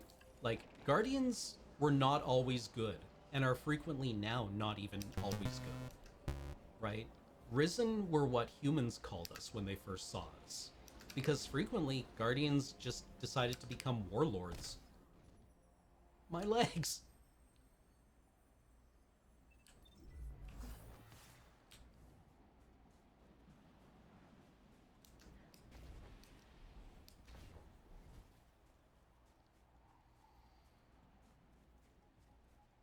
Yeah, as it turns out, Guardians were not really selected for their willingness to do good. They were selected for, well, poorly understood reasons. We don't know why Guardians are Guardians. Yeah, a Guardian is a culture. It is a... Could you say a Guardian is a creed and not a person? Nerds.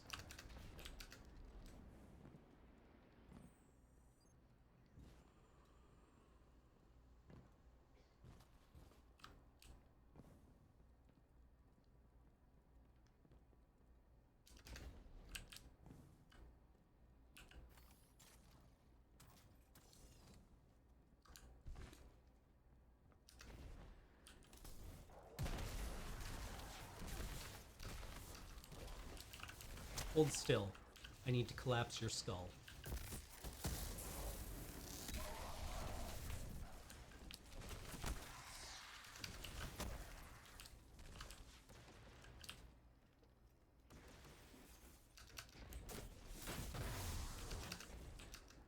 If there is, we've never been asked to take anything like a Hippocratic Oath for Guardians. I think that would have been interesting, actually, in Destiny 1, if when you arrived in the tower, like, Zavala had been like, hold on, before we accept you, you actually need to, like, you gotta sign something, right?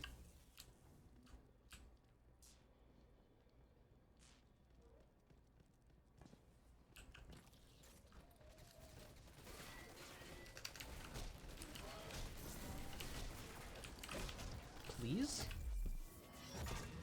Bonk.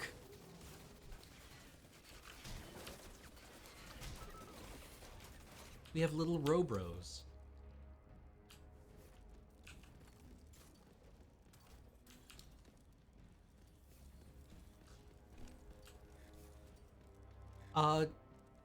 There are not currently any fallen... Well, there are a couple, actually.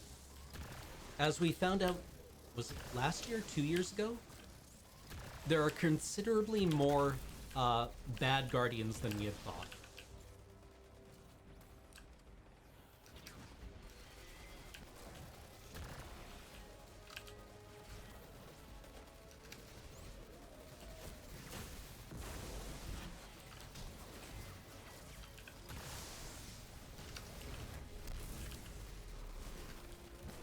Pardon me.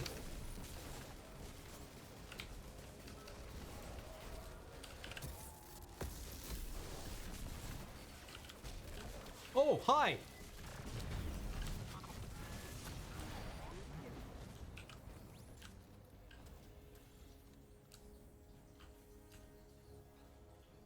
I don't think that Rasputin had anything to do with the creation of Guardians, because he doesn't actually, until very recently, Rasputin did not think of us as human. Rasputin, in the bits of text we get from Rasputin, he seems to think of Guardians as essentially zombies, with all the kind of like associated horror of that term.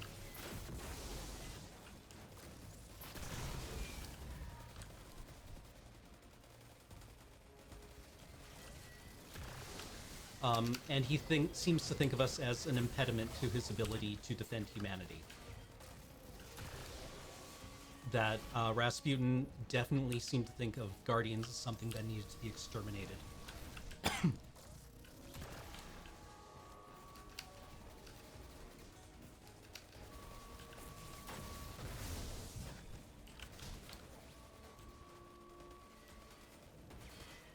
Especially considering that Guardians are, in general, kind of enormous dumbasses.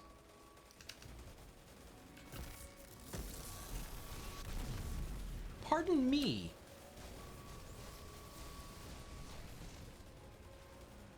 Yeah, Guardians have loot for brains.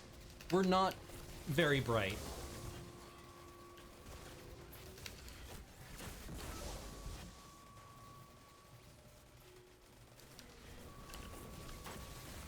Every once in a while you'll hear, yeah, like the comment on sparrows is very apt.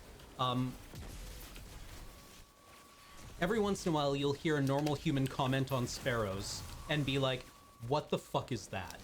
Why? Do you know what you're...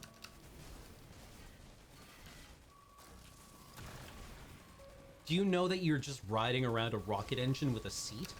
Those handlebars they're not hooked up to anything.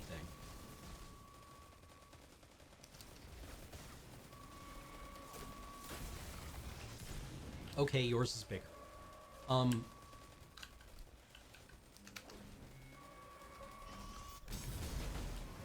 it's gonna blow. Those Vex were definitely part of the takeover back in the Golden Age. And this must have been where the colonists came to hide. Those security frames we freed were protecting them. Though it doesn't look like this place was built with them in mind. Clovis probably built it for him and his family alone. Not that it mattered in the end. Those poor people thought they found a safe haven, but all they found was a bitter end.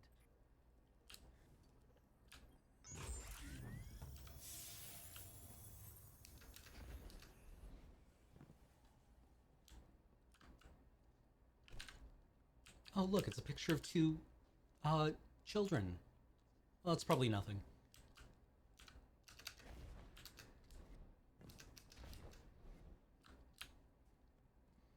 Yeah, one of the recurring things that Bungie has decided to lean into with the storytelling in Destiny is to canonize the idea that Guardians are real stupid.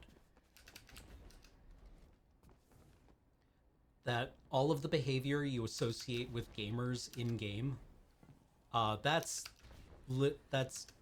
canonical Guardian behavior.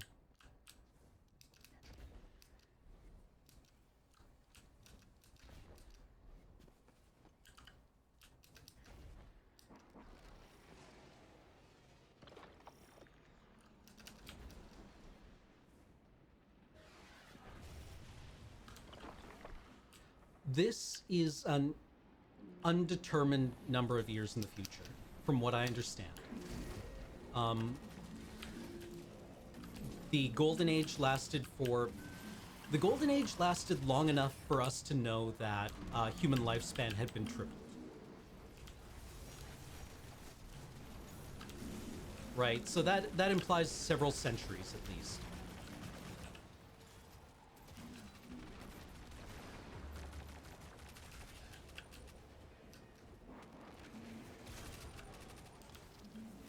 And then it's been an undetermined amount of time since the collapse.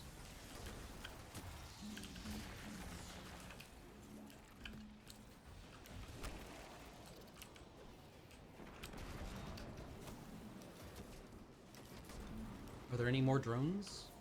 Hello? No more drones to shoot? One droney one, two droney ones. There we go.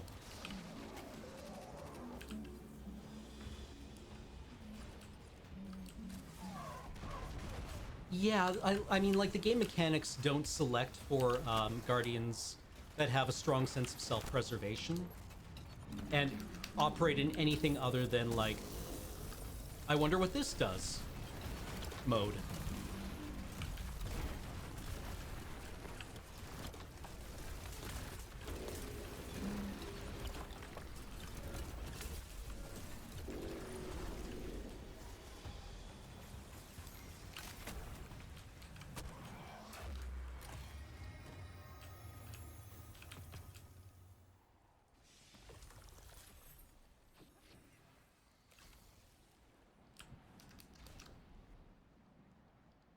Like, guardians are by nature curious, I want to say.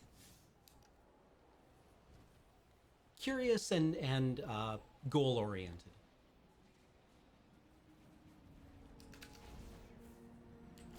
You have...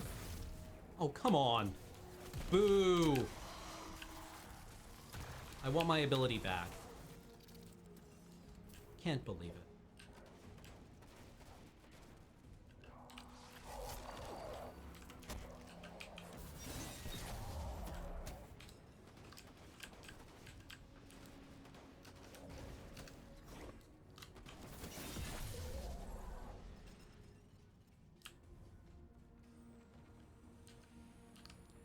And also, this is one of the few times where I'm not intensely bothered by game devs calling us bad for using the game mechanics. Because they aren't really calling us bad, they're just saying that, you know, the game universe lends itself to people who have kind of, who are also kind of dumbasses. And I'm like, yeah, you got me there. Yeah, you got me, Bungo.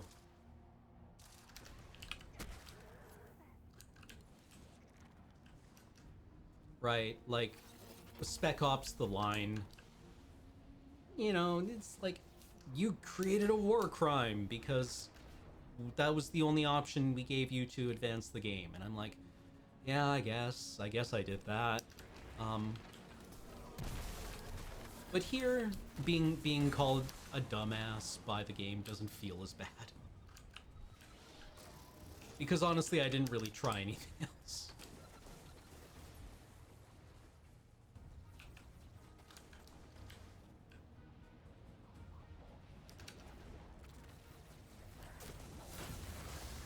Nying! No!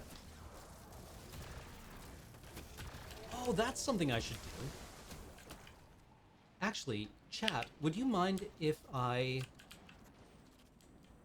No, I can do that on my own. That's a totally different thread that's unrelated to what we're doing here. And I should not do that.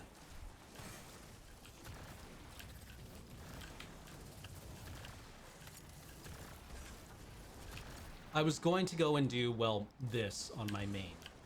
This is for a thing. It's for a lore page.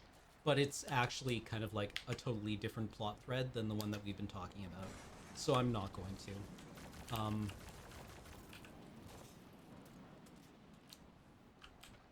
I'll do that on my own.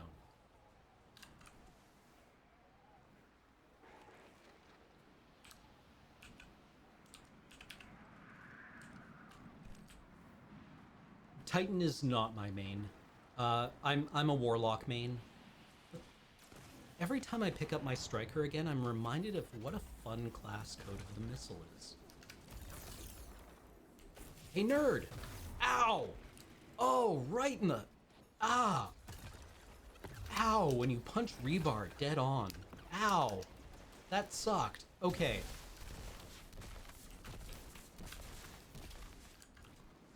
That actually looked painful. Hold still. Good.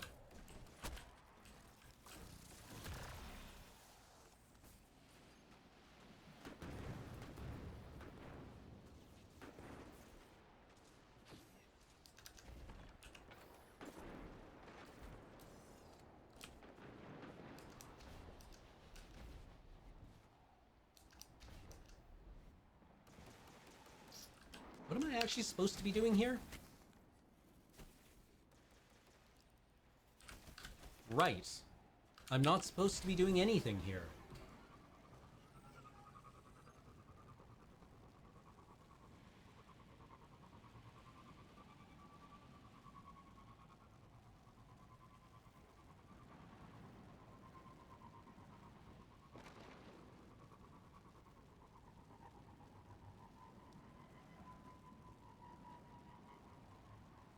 Oh yeah, I could definitely see an analog to Final Fantasy Dragoons in Striker, where you just go up, Coordinates I picked up on the radio.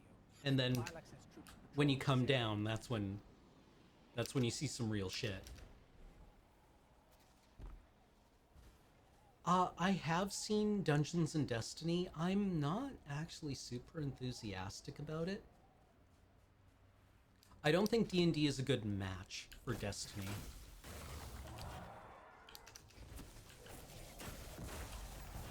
Excuse me, I gotta get a running start, you understand. I'm gonna get ya!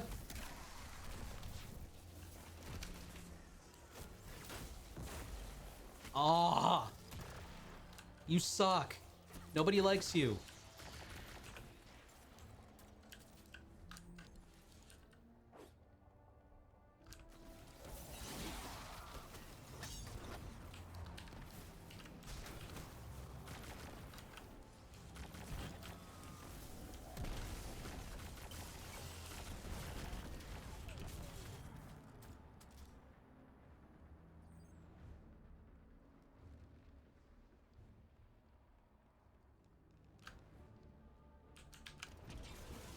More bad guys to click on.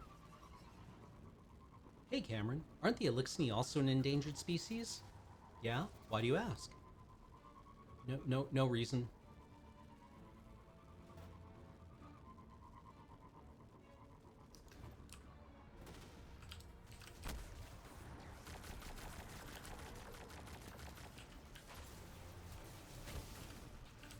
Yeah, I appreciate the effort that goes into Dungeons and Destiny.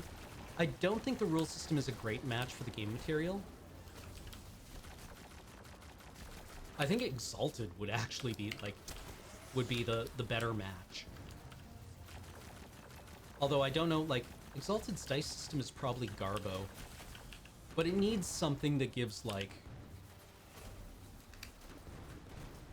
It needs to be an appropriately ludicrous dice system, I feel.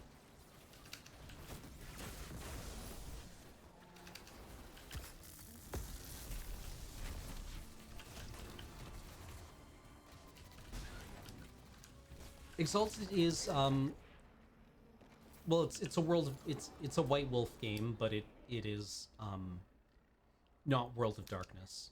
Exalted is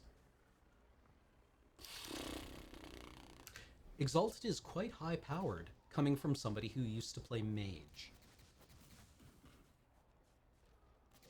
I have played Mage the Ascension, and Exalted is extremely powerful. I don't know if that means anything to you.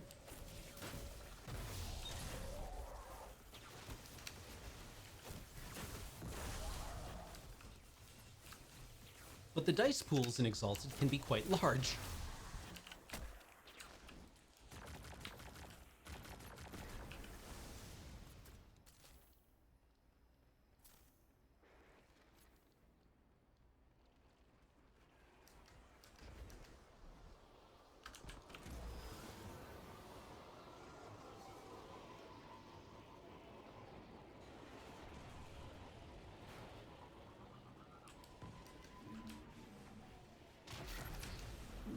Ooh, these might be too big to punch. What if I sword them? Oh, they grouped up. Thank you. Please stop being alive. Okay, good. Yeah, in Exalted, you use kind of like the same idea of like a skill plus a stat determines a dice pool. Only the dice pools can easily range into like the tens of dice.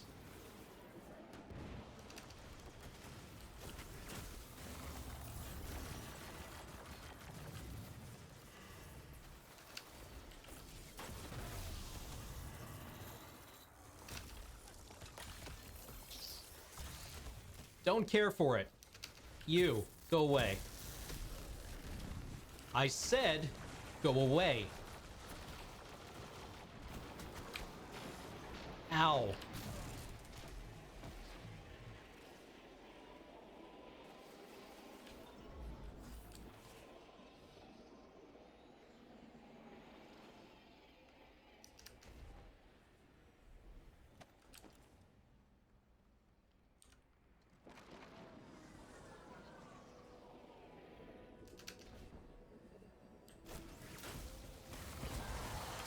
Nerd. Machine spawn. I admire your thirst for the fight. Come and fight me. She's transmitting her location to us. Looks like we won ourselves an invitation.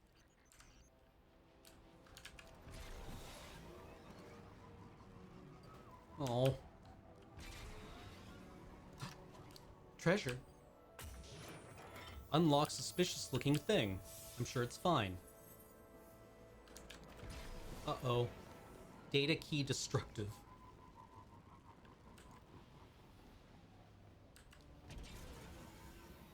I'm sure this is normal.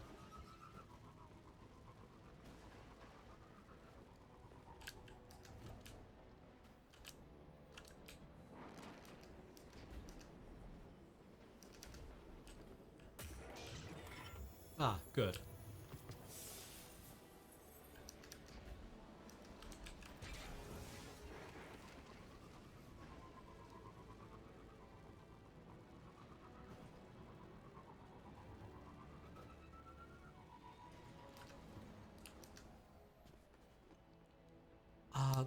I played Exalted once, and one of our players made a character based, because it's like, it's a very anime kind of game setting and system. He made the guy from Ninja Scroll. And that doesn't mean what you'd think it would mean, in that, you know, he was like, you know, good with a sword. He just put all of his points into health. He had like 40 or 50 health levels and didn't really do anything else. It was really good, actually. I enjoyed that a lot.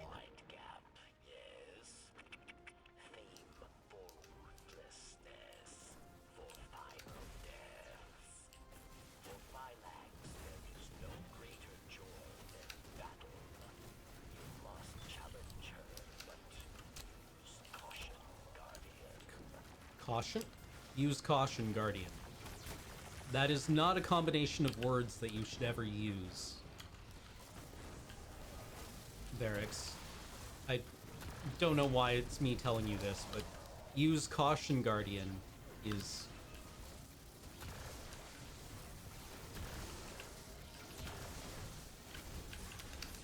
Ow.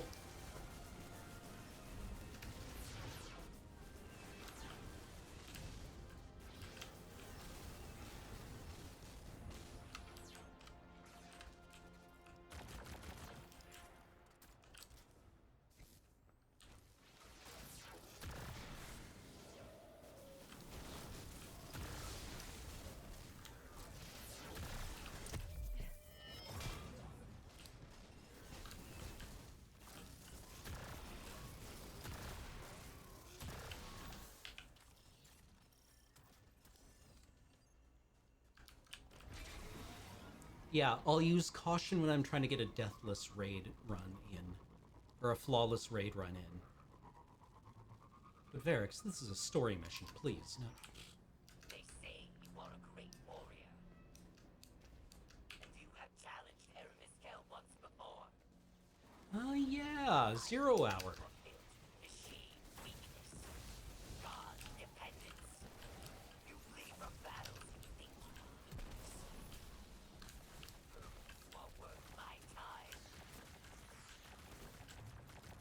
What did Phylax mean by god dependence? The Traveler? I don't feel dependent on or limited by the Traveler. I feel close to the Traveler. Protected. Or I did. Since you got that splinter, I feel further away than ever.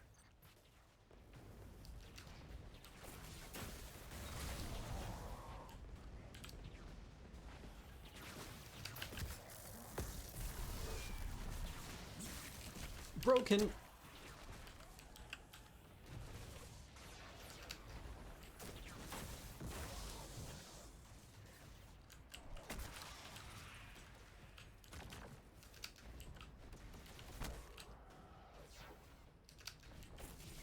Shoot the transformer.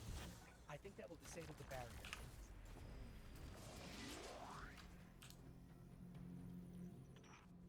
What drives you, machine spawn? Do you fight for glory? For power? Skip lives. I always thought that, There is nothing beyond it. Let me teach you this lesson. I always felt that Earth Dawn's justification for dungeons was also really good, but I always understood that its rationale for having dungeons was that when the level of magic in the world got high enough and the horrors came through, humanity, well, meta-humanity retreated into underground, like, cities, and wasn't good enough. The horrors followed them into those underground cities and ate all the people, and the level of magic fell again, allowing people to come back, meaning that the horrors were confined into those underground cities, right? And that's where dungeons came from.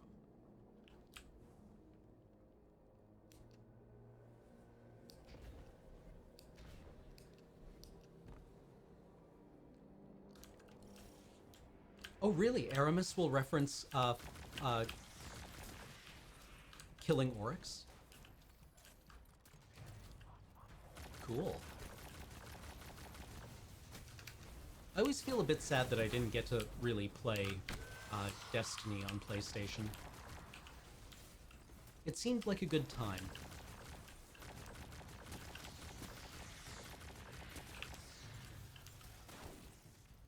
This gun is such a hog.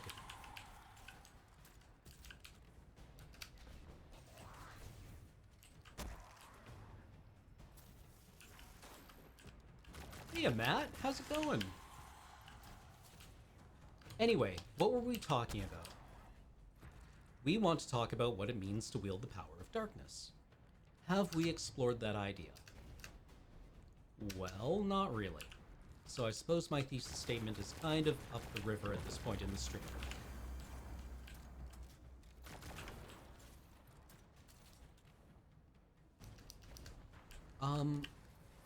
Yeah. New.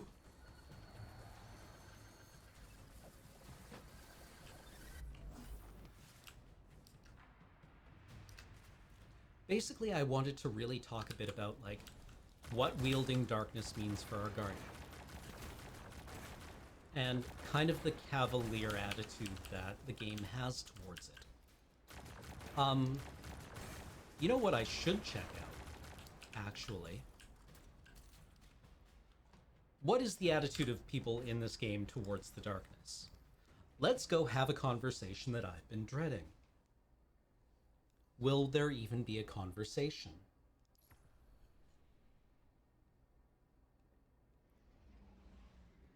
Let's go have a conversation that I've been really worried about.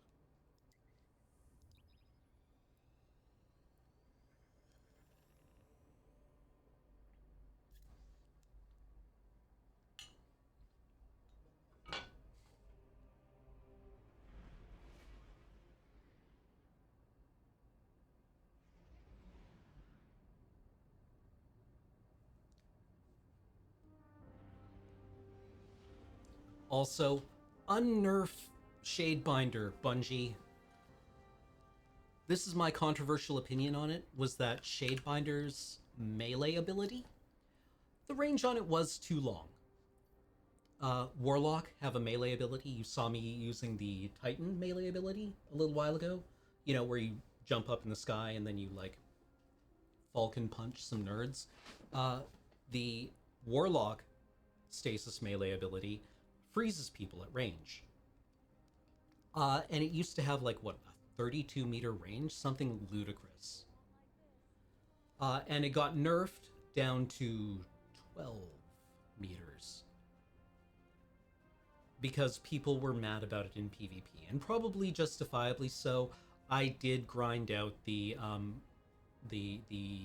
seasoned sniper rifle in 1 hour by freezing people and then doming them. But come on. There's a lot of one-hit kill abilities in this game. Solar Hunter knives, Solar Titan throwing hammers. Come on. This was not the only, like, one-hit knockout ranged melee ability. Yet knives are harder to use. They do take a bit of practice until you can reliably kill a guardian in one hit with them. I've learned how to use solar knives in PvP.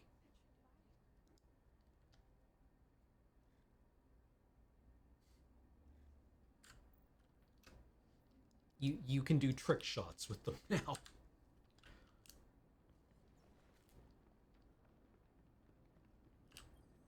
The trick is you aim for the head and then lead your shot a little bit.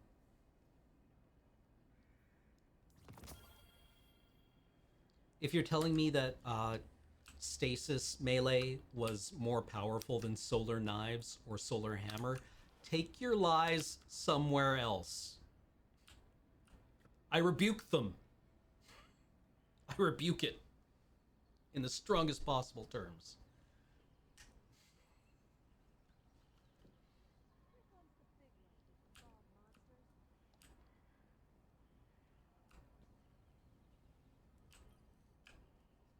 Don't try to impress me in the Crucible. Just get better. Young wolf, you've been reckless. Lord Saladin measures your presence up and down. You and Zavala both know better. He scoffs at you. Is the city so desperate for allies that you've forgotten the light? Forgotten what I have taught you? He shakes his head. Look upon the traveler. It is the only ally you will ever need. The Iron Lord's frustration propels his every word. Your scoundrel friend says nothing kills a guardian faster than a guardian. He's not wrong. Saladin is stern and unyielding. Hubris toppled the war mind where we failed. It pilfered our land as we huddled listening to static. Saladin leans forward and growls. Take care you don't fall prey to it, or the darkness won't be who comes for you. Yeah, that's fair, Saladin. That's fair.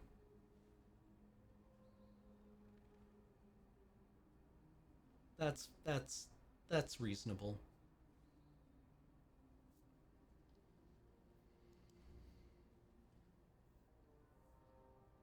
Holy shit. I have 559 Iron Banner thingies? As Guardians, our battle never ends. May this aid you. I mean, also the ranged Stasis Warlock melee didn't kill. It froze people. It did some damage, but it didn't kill you. It just basically guaranteed that you were going to die. The way that I can see it justifiably being nerfed was that it would freeze people in their super, which I like, honestly. I think that actually lent an interesting amount of counterplay to Crucible. I think that actually forced some caution into a lot of Dawnblades and like Strikers and Sunbreakers and Sentinels and Knife Time. What's the Hunter Void? Maul Ninja? Wraiths. Wraiths.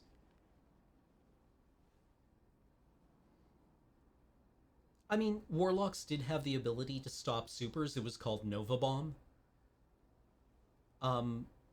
But that was using your own super to stop a super, right?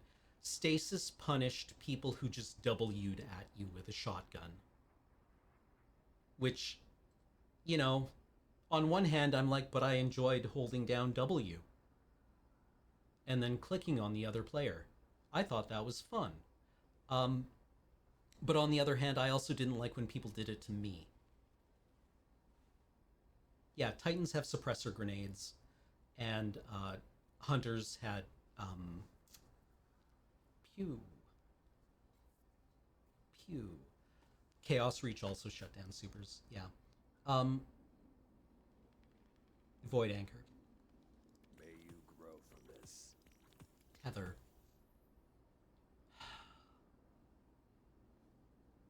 Can we even turn in? Oh, we can. Can we get new weapons? Because I kind of want... We can! Hold on. Cover me while I loot.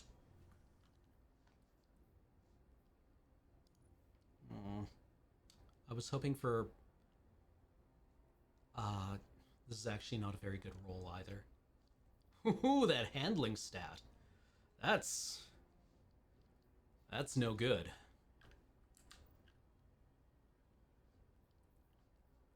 What about you? Iron Gaze? Ugh. That's exactly what I want, is a scout rifle with no range.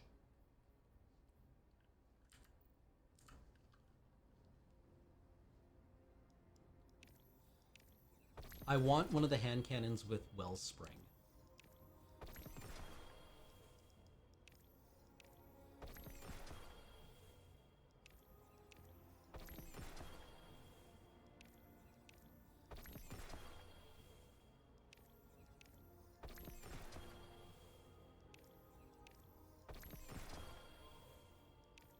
Come on. Come on, hand cannon. Give me a hand cannon. More hand cannons, Saladin.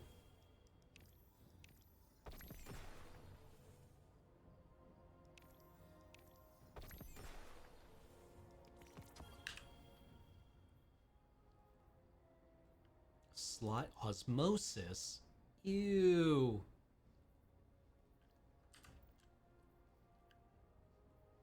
How many? That was... Well, I mean, that was all last season's,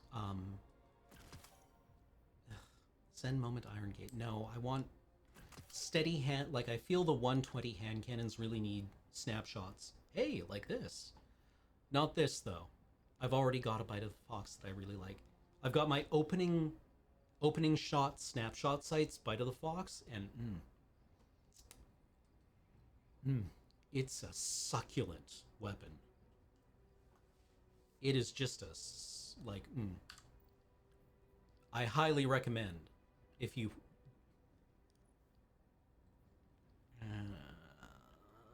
I'm such a sucker for demolitionist weapons. This is actually something that I really like about Iron Banner, is that Iron Banner, the event run by Lord Saladin, who is, I feel that Saladin, along with Ikora Rey, has a very strong connection to the Traveler and holds their connection to the Traveler as being very central to their identity. With basically like a religious zeal to it. Lord Saladin, and in the Iron Banner, awards weapons with traits like Demolitionist. From Saladin, you get weapons that feed your light. Right? I like that, mechanically. Like Rasputin, the Warmind, awards weapons that are just really good weapons, but don't interact with your light in any way at all, because Rasputin doesn't fuck around with light. He doesn't care for it. It's not his bag, baby. But I do like that Demolitionist appears quite frequently on Iron Banner weapons, just because it's an ability that, you know, interacts with your magical powers. However, this roll honks on Bobo. Don't care for it. Don't care for either of these rolls. Also, one of these days I'm going to roll up a posterity that is good. It was not this posterity or any of the other like 4 posterities that I rolled the last time I raided. But one day, we're getting close. We're getting close. We're gonna get there.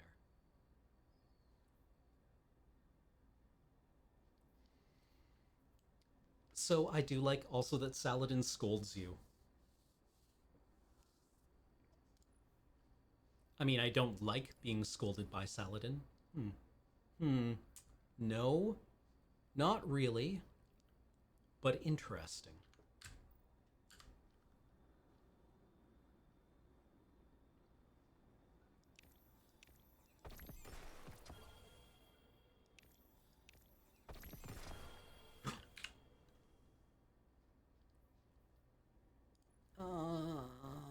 No, not like this. I just want a hand cannon with Wellspring to see what it feels like.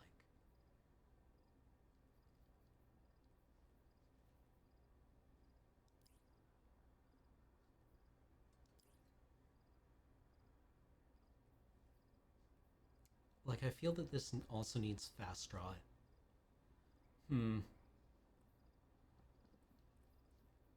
Because I think you can get Snapshot on the steady hand, but it shows up in the same perk slot as Wellspring.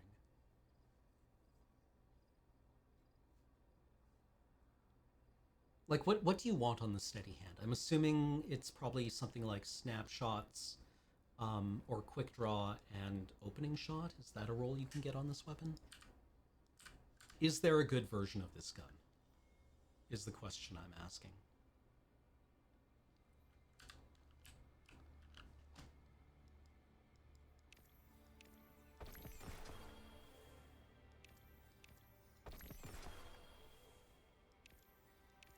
Killing Wind Wellspring? Yeah, that could be good.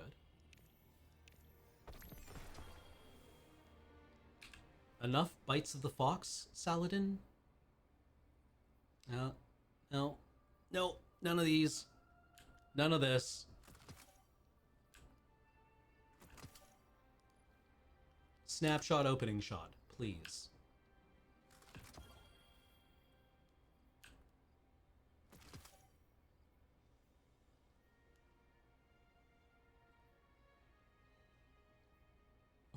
Well, I mean, if you're going to offer them, I mean, I would be remiss.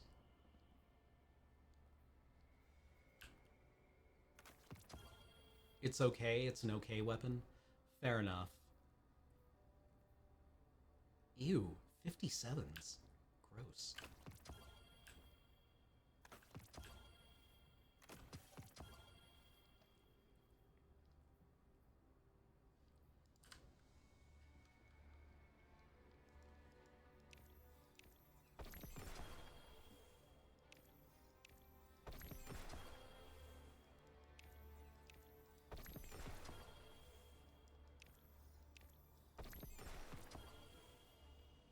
Saladin, you're very lucky that I like the aesthetic of this armor set.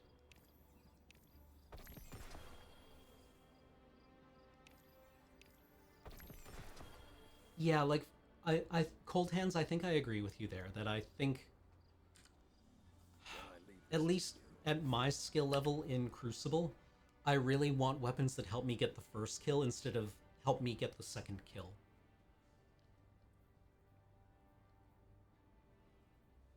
God, that's a lot of strength and mobility. I think I like that, actually, for PvP. Are you prepared for the Iron Banner? Not bad. Not bad. Not too bad at all. 59, 62, yeah. What do we got here? What do we got? 104, because I've min-maxed my claws. 41 mobility is kind of toilets. 28 intellect is hilariously toilets.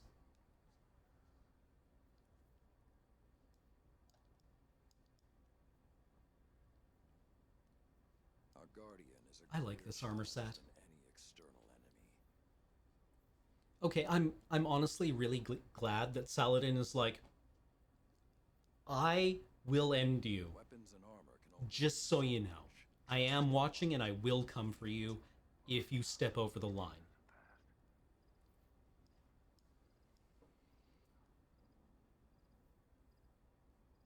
If you step over the line, I will find you and end you. And I will laugh about it. I can appreciate that. Saladin takes us seriously.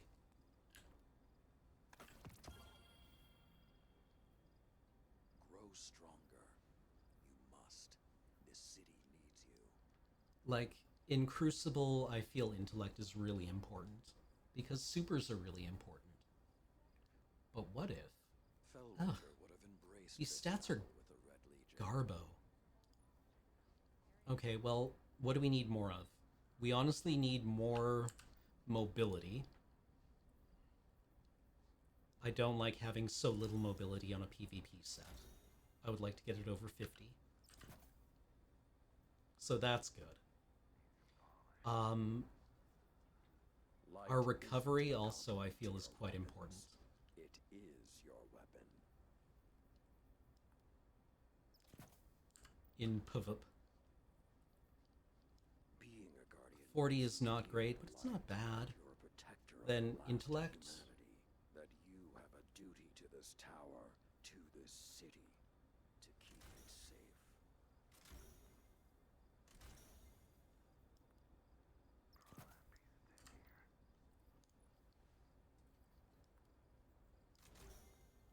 Oh no, it's costing me Glimmer and Legendary You're one Shards. of the best.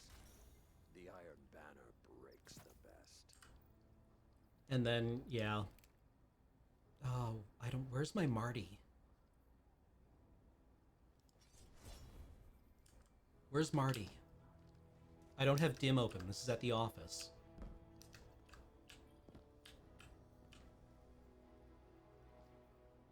Marty, where are you? Come to me, baby. There you are.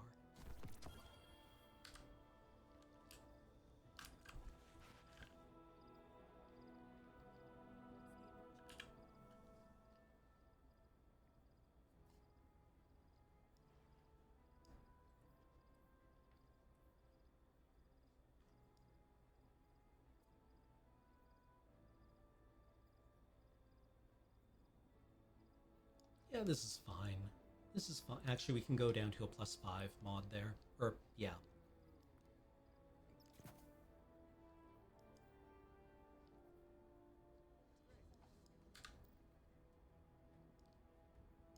That's probably okay. It's not great, but it's probably okay. The archives giveth, and the cryptarchs make it into something useful. Well, let's go and kill our friends.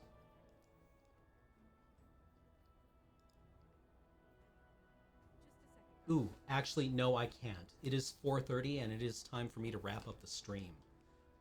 Holy moly. This one flew past. Let's thank subs, shall we?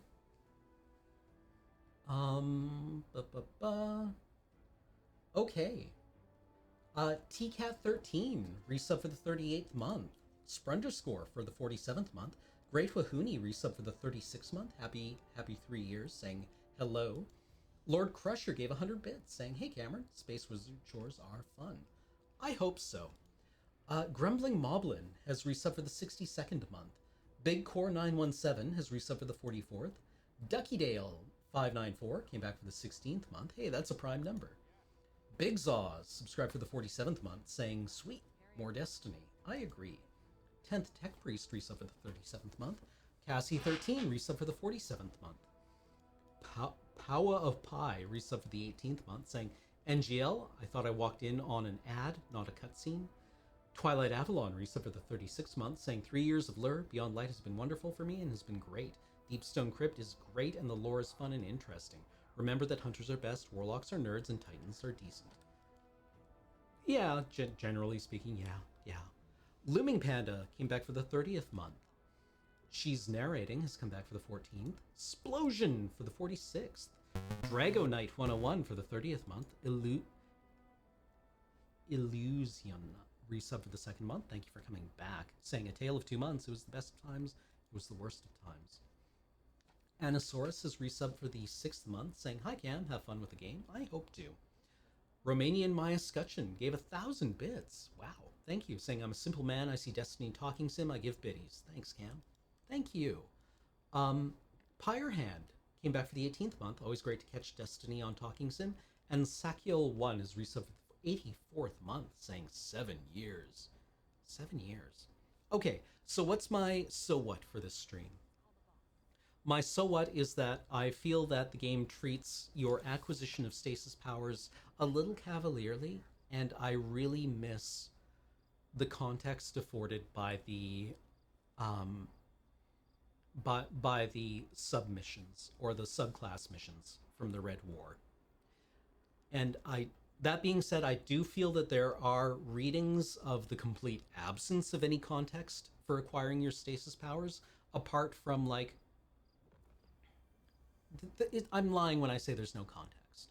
Stranger talks about things, Eris talks about things, Drifter talks about things. You get finger waggings from Zavala and Saladin. The game does comment on it. Your ghost comments on it quite a lot. Your ghost says things like, "I don't like this." Which, fair enough, right? I'm exaggerating for effect. I wish communing with darkness wasn't a hold E to complete, basically, is what I'm saying. Yeah, people say it's dangerous, but we haven't seen that. Maybe we will in some future. In the future, we will be shown a way in which it's dangerous, but right now I don't feel that we've been shown how it's dangerous. I also feel that we didn't really have to give anything up for it, right? It was just a further broadening of our abilities.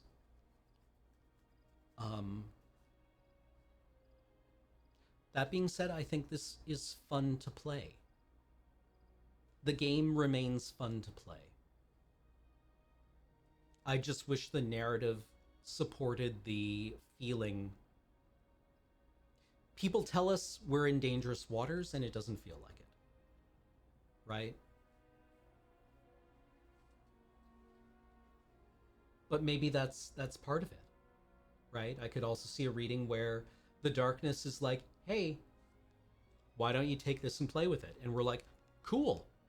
Why, this doesn't feel bad at all."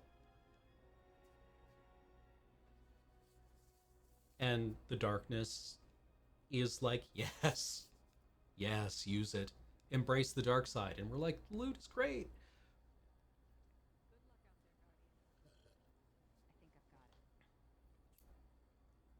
I don't know.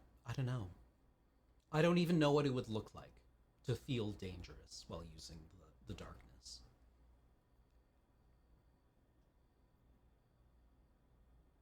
Cryptoarchaeology is like agriculture. We work slowly, hoping our efforts bear fruit. Rahul, please, I'm trying to think. No, Rahul, I'm not going to go to the liquor store for you.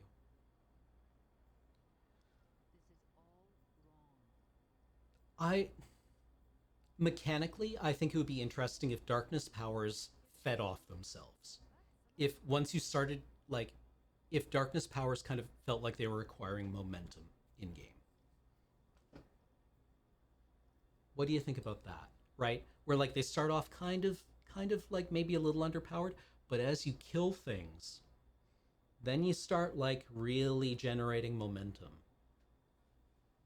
Right, like if it had a, if there was sequencing for darkness powers, if you had a damage rotation.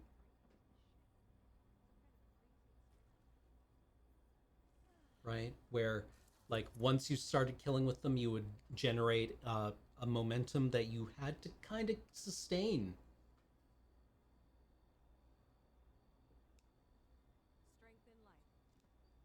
Right, like, you know, all your abilities kind of like started to get timers, and if you let the timers go down, then maybe they did a bunch of damage to you. That could be interesting. That also sounds like a pain. Behemoth does feel like that? Interesting. Okay. Yeah, like if you stop using your stasis abilities, then you feels like you're in trouble. I'm just spitballing here, right? I'm sure Bungie thought about all of this and evaluated it and was like, no, it's just a different color. Anyway, I need to go and make space for the Nope boys to show up. So please stick around. Ben and Adam will be here shortly to play Nope games. And they're good friends of mine. I like what they do. So until later, I will bid you all a fond adieu. Keep thinking about games. Keep thinking about what makes games interesting. Yeah, Sunbracer Warlock really did feel like it acquired that momentum. It had a damage rotation. All right. That, if I don't put a pin in it, I'm going to keep talking forever. Have a good day, everyone. Thank you for joining me, and I'll see you in the future. Later. Oh, and please watch an ad, or I'll starve.